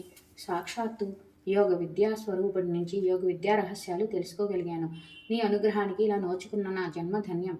ఇంతకీ కారణం నాకు జరిగిన అవమానం, నాకు వచ్చి పడ్డ అపజయం, నన్ను ఆవరించిన ప్రాణాపాయ భయం, కాశీ నరేశ్వరుడి సేవా బల పరాక్రమాలు నీ చరణ సన్నిధికి నన్ను తెచ్చి పడేశాయి. అదృష్టవశాత్తు నాకు అంతటి సన్నిబలం లేకపోయింది. అదృష్టవశాత్తు నా భృత్యులంతా హతులయ్యారు. అదృష్టవశాత్తు నా కోశం తరిగిపోయింది. అదృష్టవశాత్తు నాలో నీతి మేల్కొంది. వీటితో ఏ ఒక్కటి జరగపోయినా నేను ఈ పాటికి కాశీరాజుతో యుద్ధం చేస్తూ ఉండేవాణ్ణి. నా అదృష్టం బాగుండి ఇలా జరిగింది. సరిగ్గా తగిన సమయానికి నీ పాదయుగలం గుర్తుకు వచ్చింది. నువ్వు అనుగ్రహించావు. అదృష్టం బాగుండి నీ ప్రతి మాట నా హృదయంలోకి ఇంకింది. నీ సాంగత్యం వల్ల నాకు జ్ఞానోదయం అయ్యింది. అదృష్టం బాగుండి నువ్వు నా మీద దయ తలిచావు. కలిసి వచ్చే కాలానికి అపకారం, అనార్యం కూడా ఉపకారం అవుతుందంటే ఇదే అనుకుంటాను. నాకు కలిగిన పరాజయ దుఃఖం నీ సంగమం వల్ల ఇంతటి మహోపకారంగా పరిణమించింది. యోగేశ్వర, దత్తయోగేంద్ర, దత్తాత్రేయ స్వామి, ఇలా నీ సన్నిధికి నన్ను వచ్చేటట్లు చేసిన సుబాహువు, కాశీ నరేశ్వరుడు నాకు నిజంగా మహోపకారులు. నీ అనుగ్రహాన్ని జ్వాలలో నా అజ్ఞాన కిల్బిషాలన్నీ పూర్తిగా దగ్ధమైపోయాయి. ఏనాడు ఇంకా ఏ దుఃఖము నన్ను ఆవరించకుండా జాగ్రత్త పడతాను. జ్ఞానదాతవైన నువ్వు అనుమతిస్తే ఇప్పుడే ఇక్కడే ఆర్తి దుఃఖము అనే వృక్షాలకు అడవి వంటిదైన గృహస్థాశ్రమాన్ని పరిత్యజిస్తాను అంటూ అలర్కుడు దత్తస్వామికి సాష్టాంగపడ్డాడు. స్వామి ప్రేమగా అలర్కుణ్ణి లేవనెత్తి తలపై నిమిరి, రాజేంద్ర, నీకు శుభమొగగాక. ఇంకా బయలుదేరు. నువ్వు అన్నట్టే చెయ్యి. నా మాటలన్నీ గుర్తుంచుకో. నిర్మముడవు, నిరహంకారుడవు అయి ముక్తి కోసం ప్రయత్నించు అన్నాడు. అలర్కుడి కన్నుల్లో బాష్పాంబు కణాలు పెళ్ళుబికాయి. ప్రేమ విహలుడై దత్త దేవుణ్ణి స్తుతించాడు. అలర్కుడు చేసిన దత్తాత్రేయ స్వామి స్తుతి. దత్తదేవ, యోగ విద్యను ప్రవర్తింపజేయడం కోసమే అవతారం ధరించిన వాడువు నువ్వు. స్వరూప ఆవిర్భావంతో దేహాన్ని తుచ్చీకరించిన వాడవు. విజ్ఞానానికి నిలయం నువ్వు, అధిష్టాన దేవతవు నీవు. సుర సిద్ధ సాధ్య కిన్నెర కింపురుషాదులు నీ పాద పద్మాలు సేవిస్తూ ఉంటారు. ఓ మహానుభావ, భక్తులను అనుగ్రహించు. అనోరణీయుడవు, మహతో మహీయుడువు. బ్రహ్మాండమంత విశాల దేహము నీదే. సూక్ష్మ శక్తి నీవే. దిగంబరుడువు నీవే. విచిత్ర దివ్యాంబరధారివి నీవే. ఇదే నీకు నా నమోవాకం. యోగీశ వంద్యుడవు, యోగ విఘ్న నాశకుడవు, మహానుభావుడవు, వృద్ధుడవు, బాలుడవు, సర్వము నువ్వే. కాంతతో సరసములాడుతూ శరీరంతో ఉన్న నవ యవ్వన యువకుడువు నీవే. నిన్నర్థం చేసుకోవడం చాలా కష్టం. నమోన్నమః నమోన్నమః. జనన మరణ పరంపరలకు భయపడి మునులు సమాధినిష్టతో నిన్ను ధ్యానిస్తుంటారు. మన్మధుణ్ణి జయించిన విరాగుల మనస్సుల్లో నిరంతరం మెదిలే పరతత్వానివి నీవు. సదసత్తులకు అతీతమైన పరం ఆత్మదైవానివి. నీలో లీనమైన ఈ యోగులు విరాగులు మరిక దేన్ని ఎరుగరు. వారికి నువ్వు తప్ప మరొకటి లేదు. పరము, అవ్యయము, దివ్యము, విజ్ఞాన చైతన్యము అయిన బ్రహ్మ తత్వానివి నీవు. స్వతసిద్ధము సనాతనము అయిన సాక్షాత్ పరంజ్యోతివి నీవు. సర్వదేవతామయుడవు, పురుషోత్తముడవు, వాచా మగోచరుడువు, నిర్గుణం పరమాత్మవు. నీకిదే నా ప్రణతి. నారాయణ, పద్మనాభ, జగద్రూప, జగత్కారణ, వాక్యశక్తి, వాచకశక్తి, శరణాగత వత్సల, ప్రణత రక్షక, పూర్ణ ప్రబోధ, యోగేశ్వర, నమస్తే నమస్తే. విశ్వంభర, గరుడకేతన, గోపాలక, అజ్ఞానమనే అజగరం మింగేస్తున్న ఈ విశ్వాన్ని ఉద్ధరించు.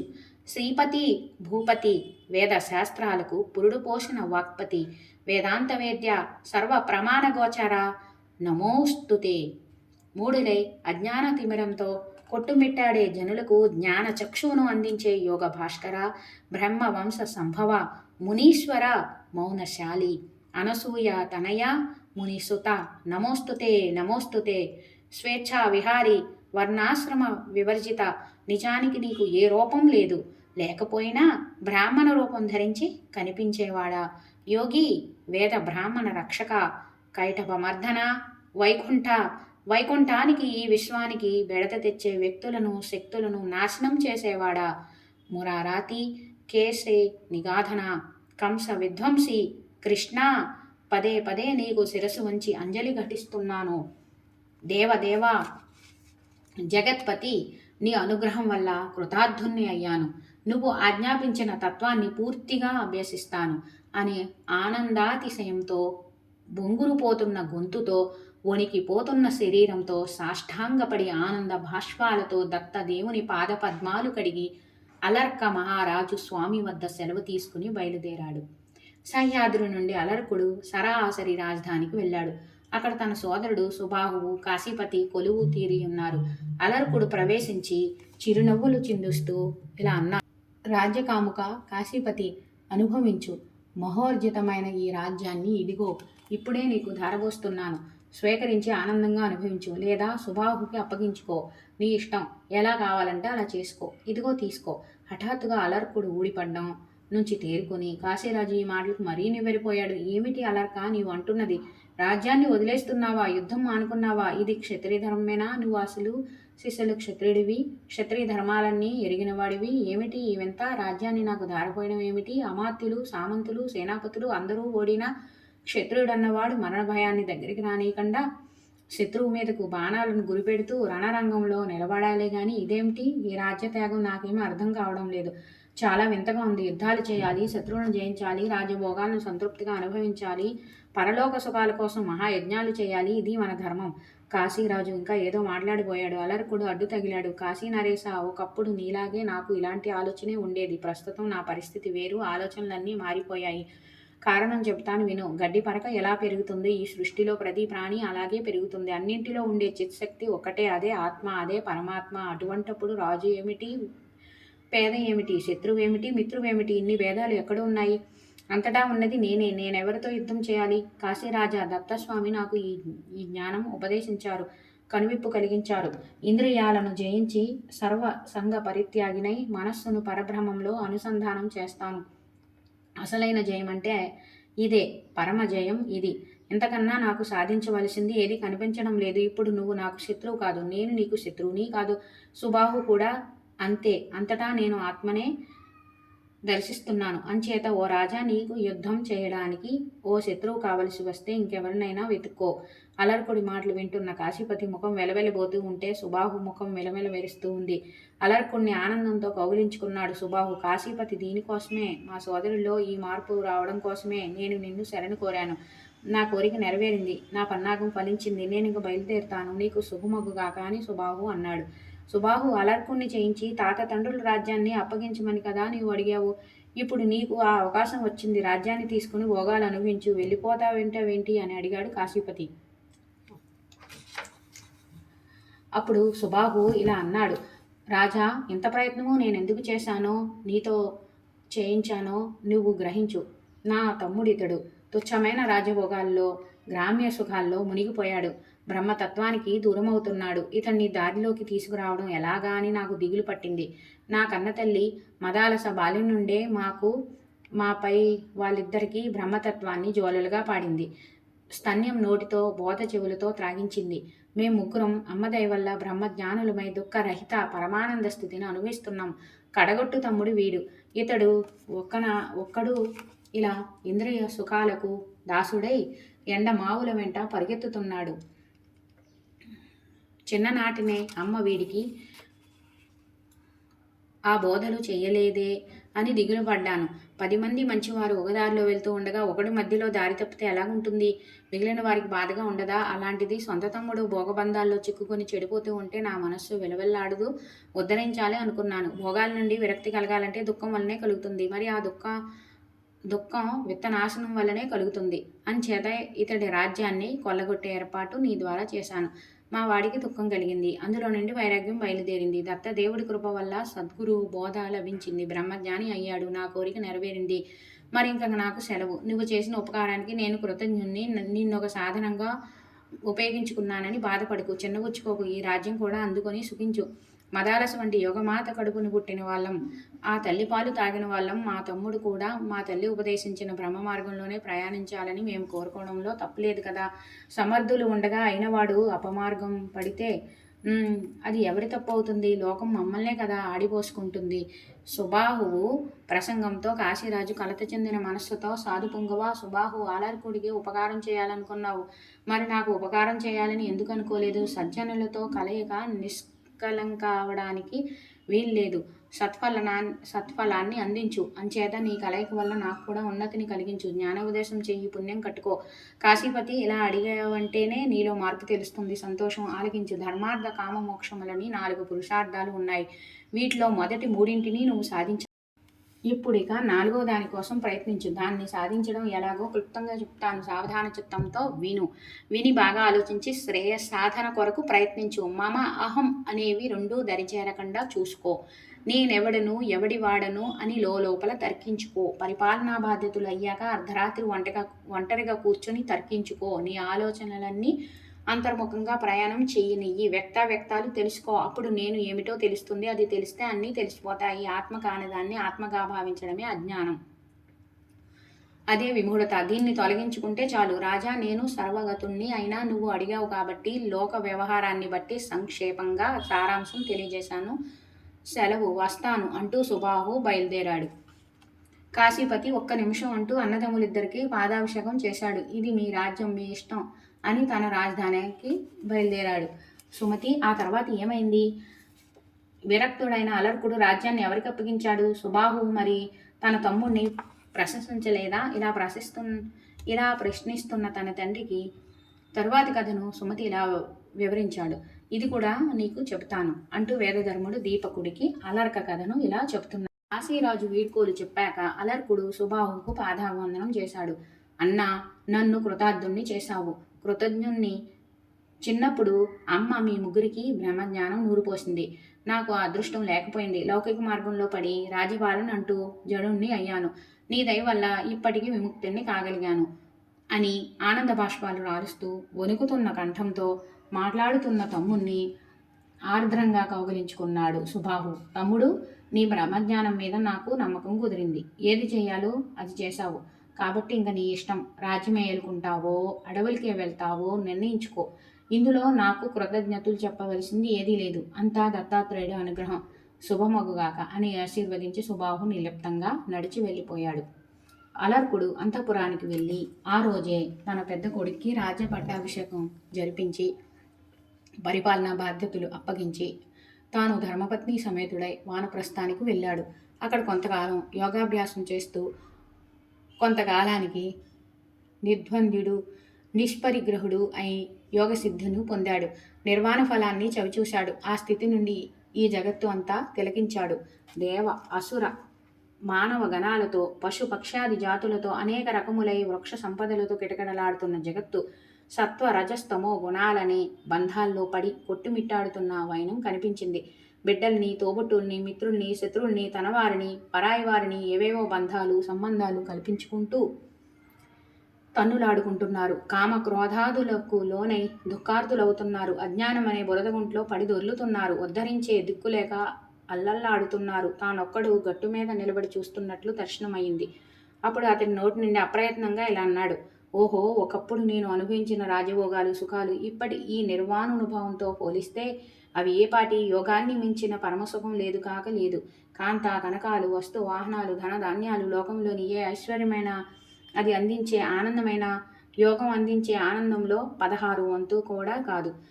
కోరికలు వదులుకుని ఆత్మానందాన్ని అనుభవించడం చేతకాక ఈ లోకులంతా కోరికల వెంట పరుగులు తీస్తున్నారు.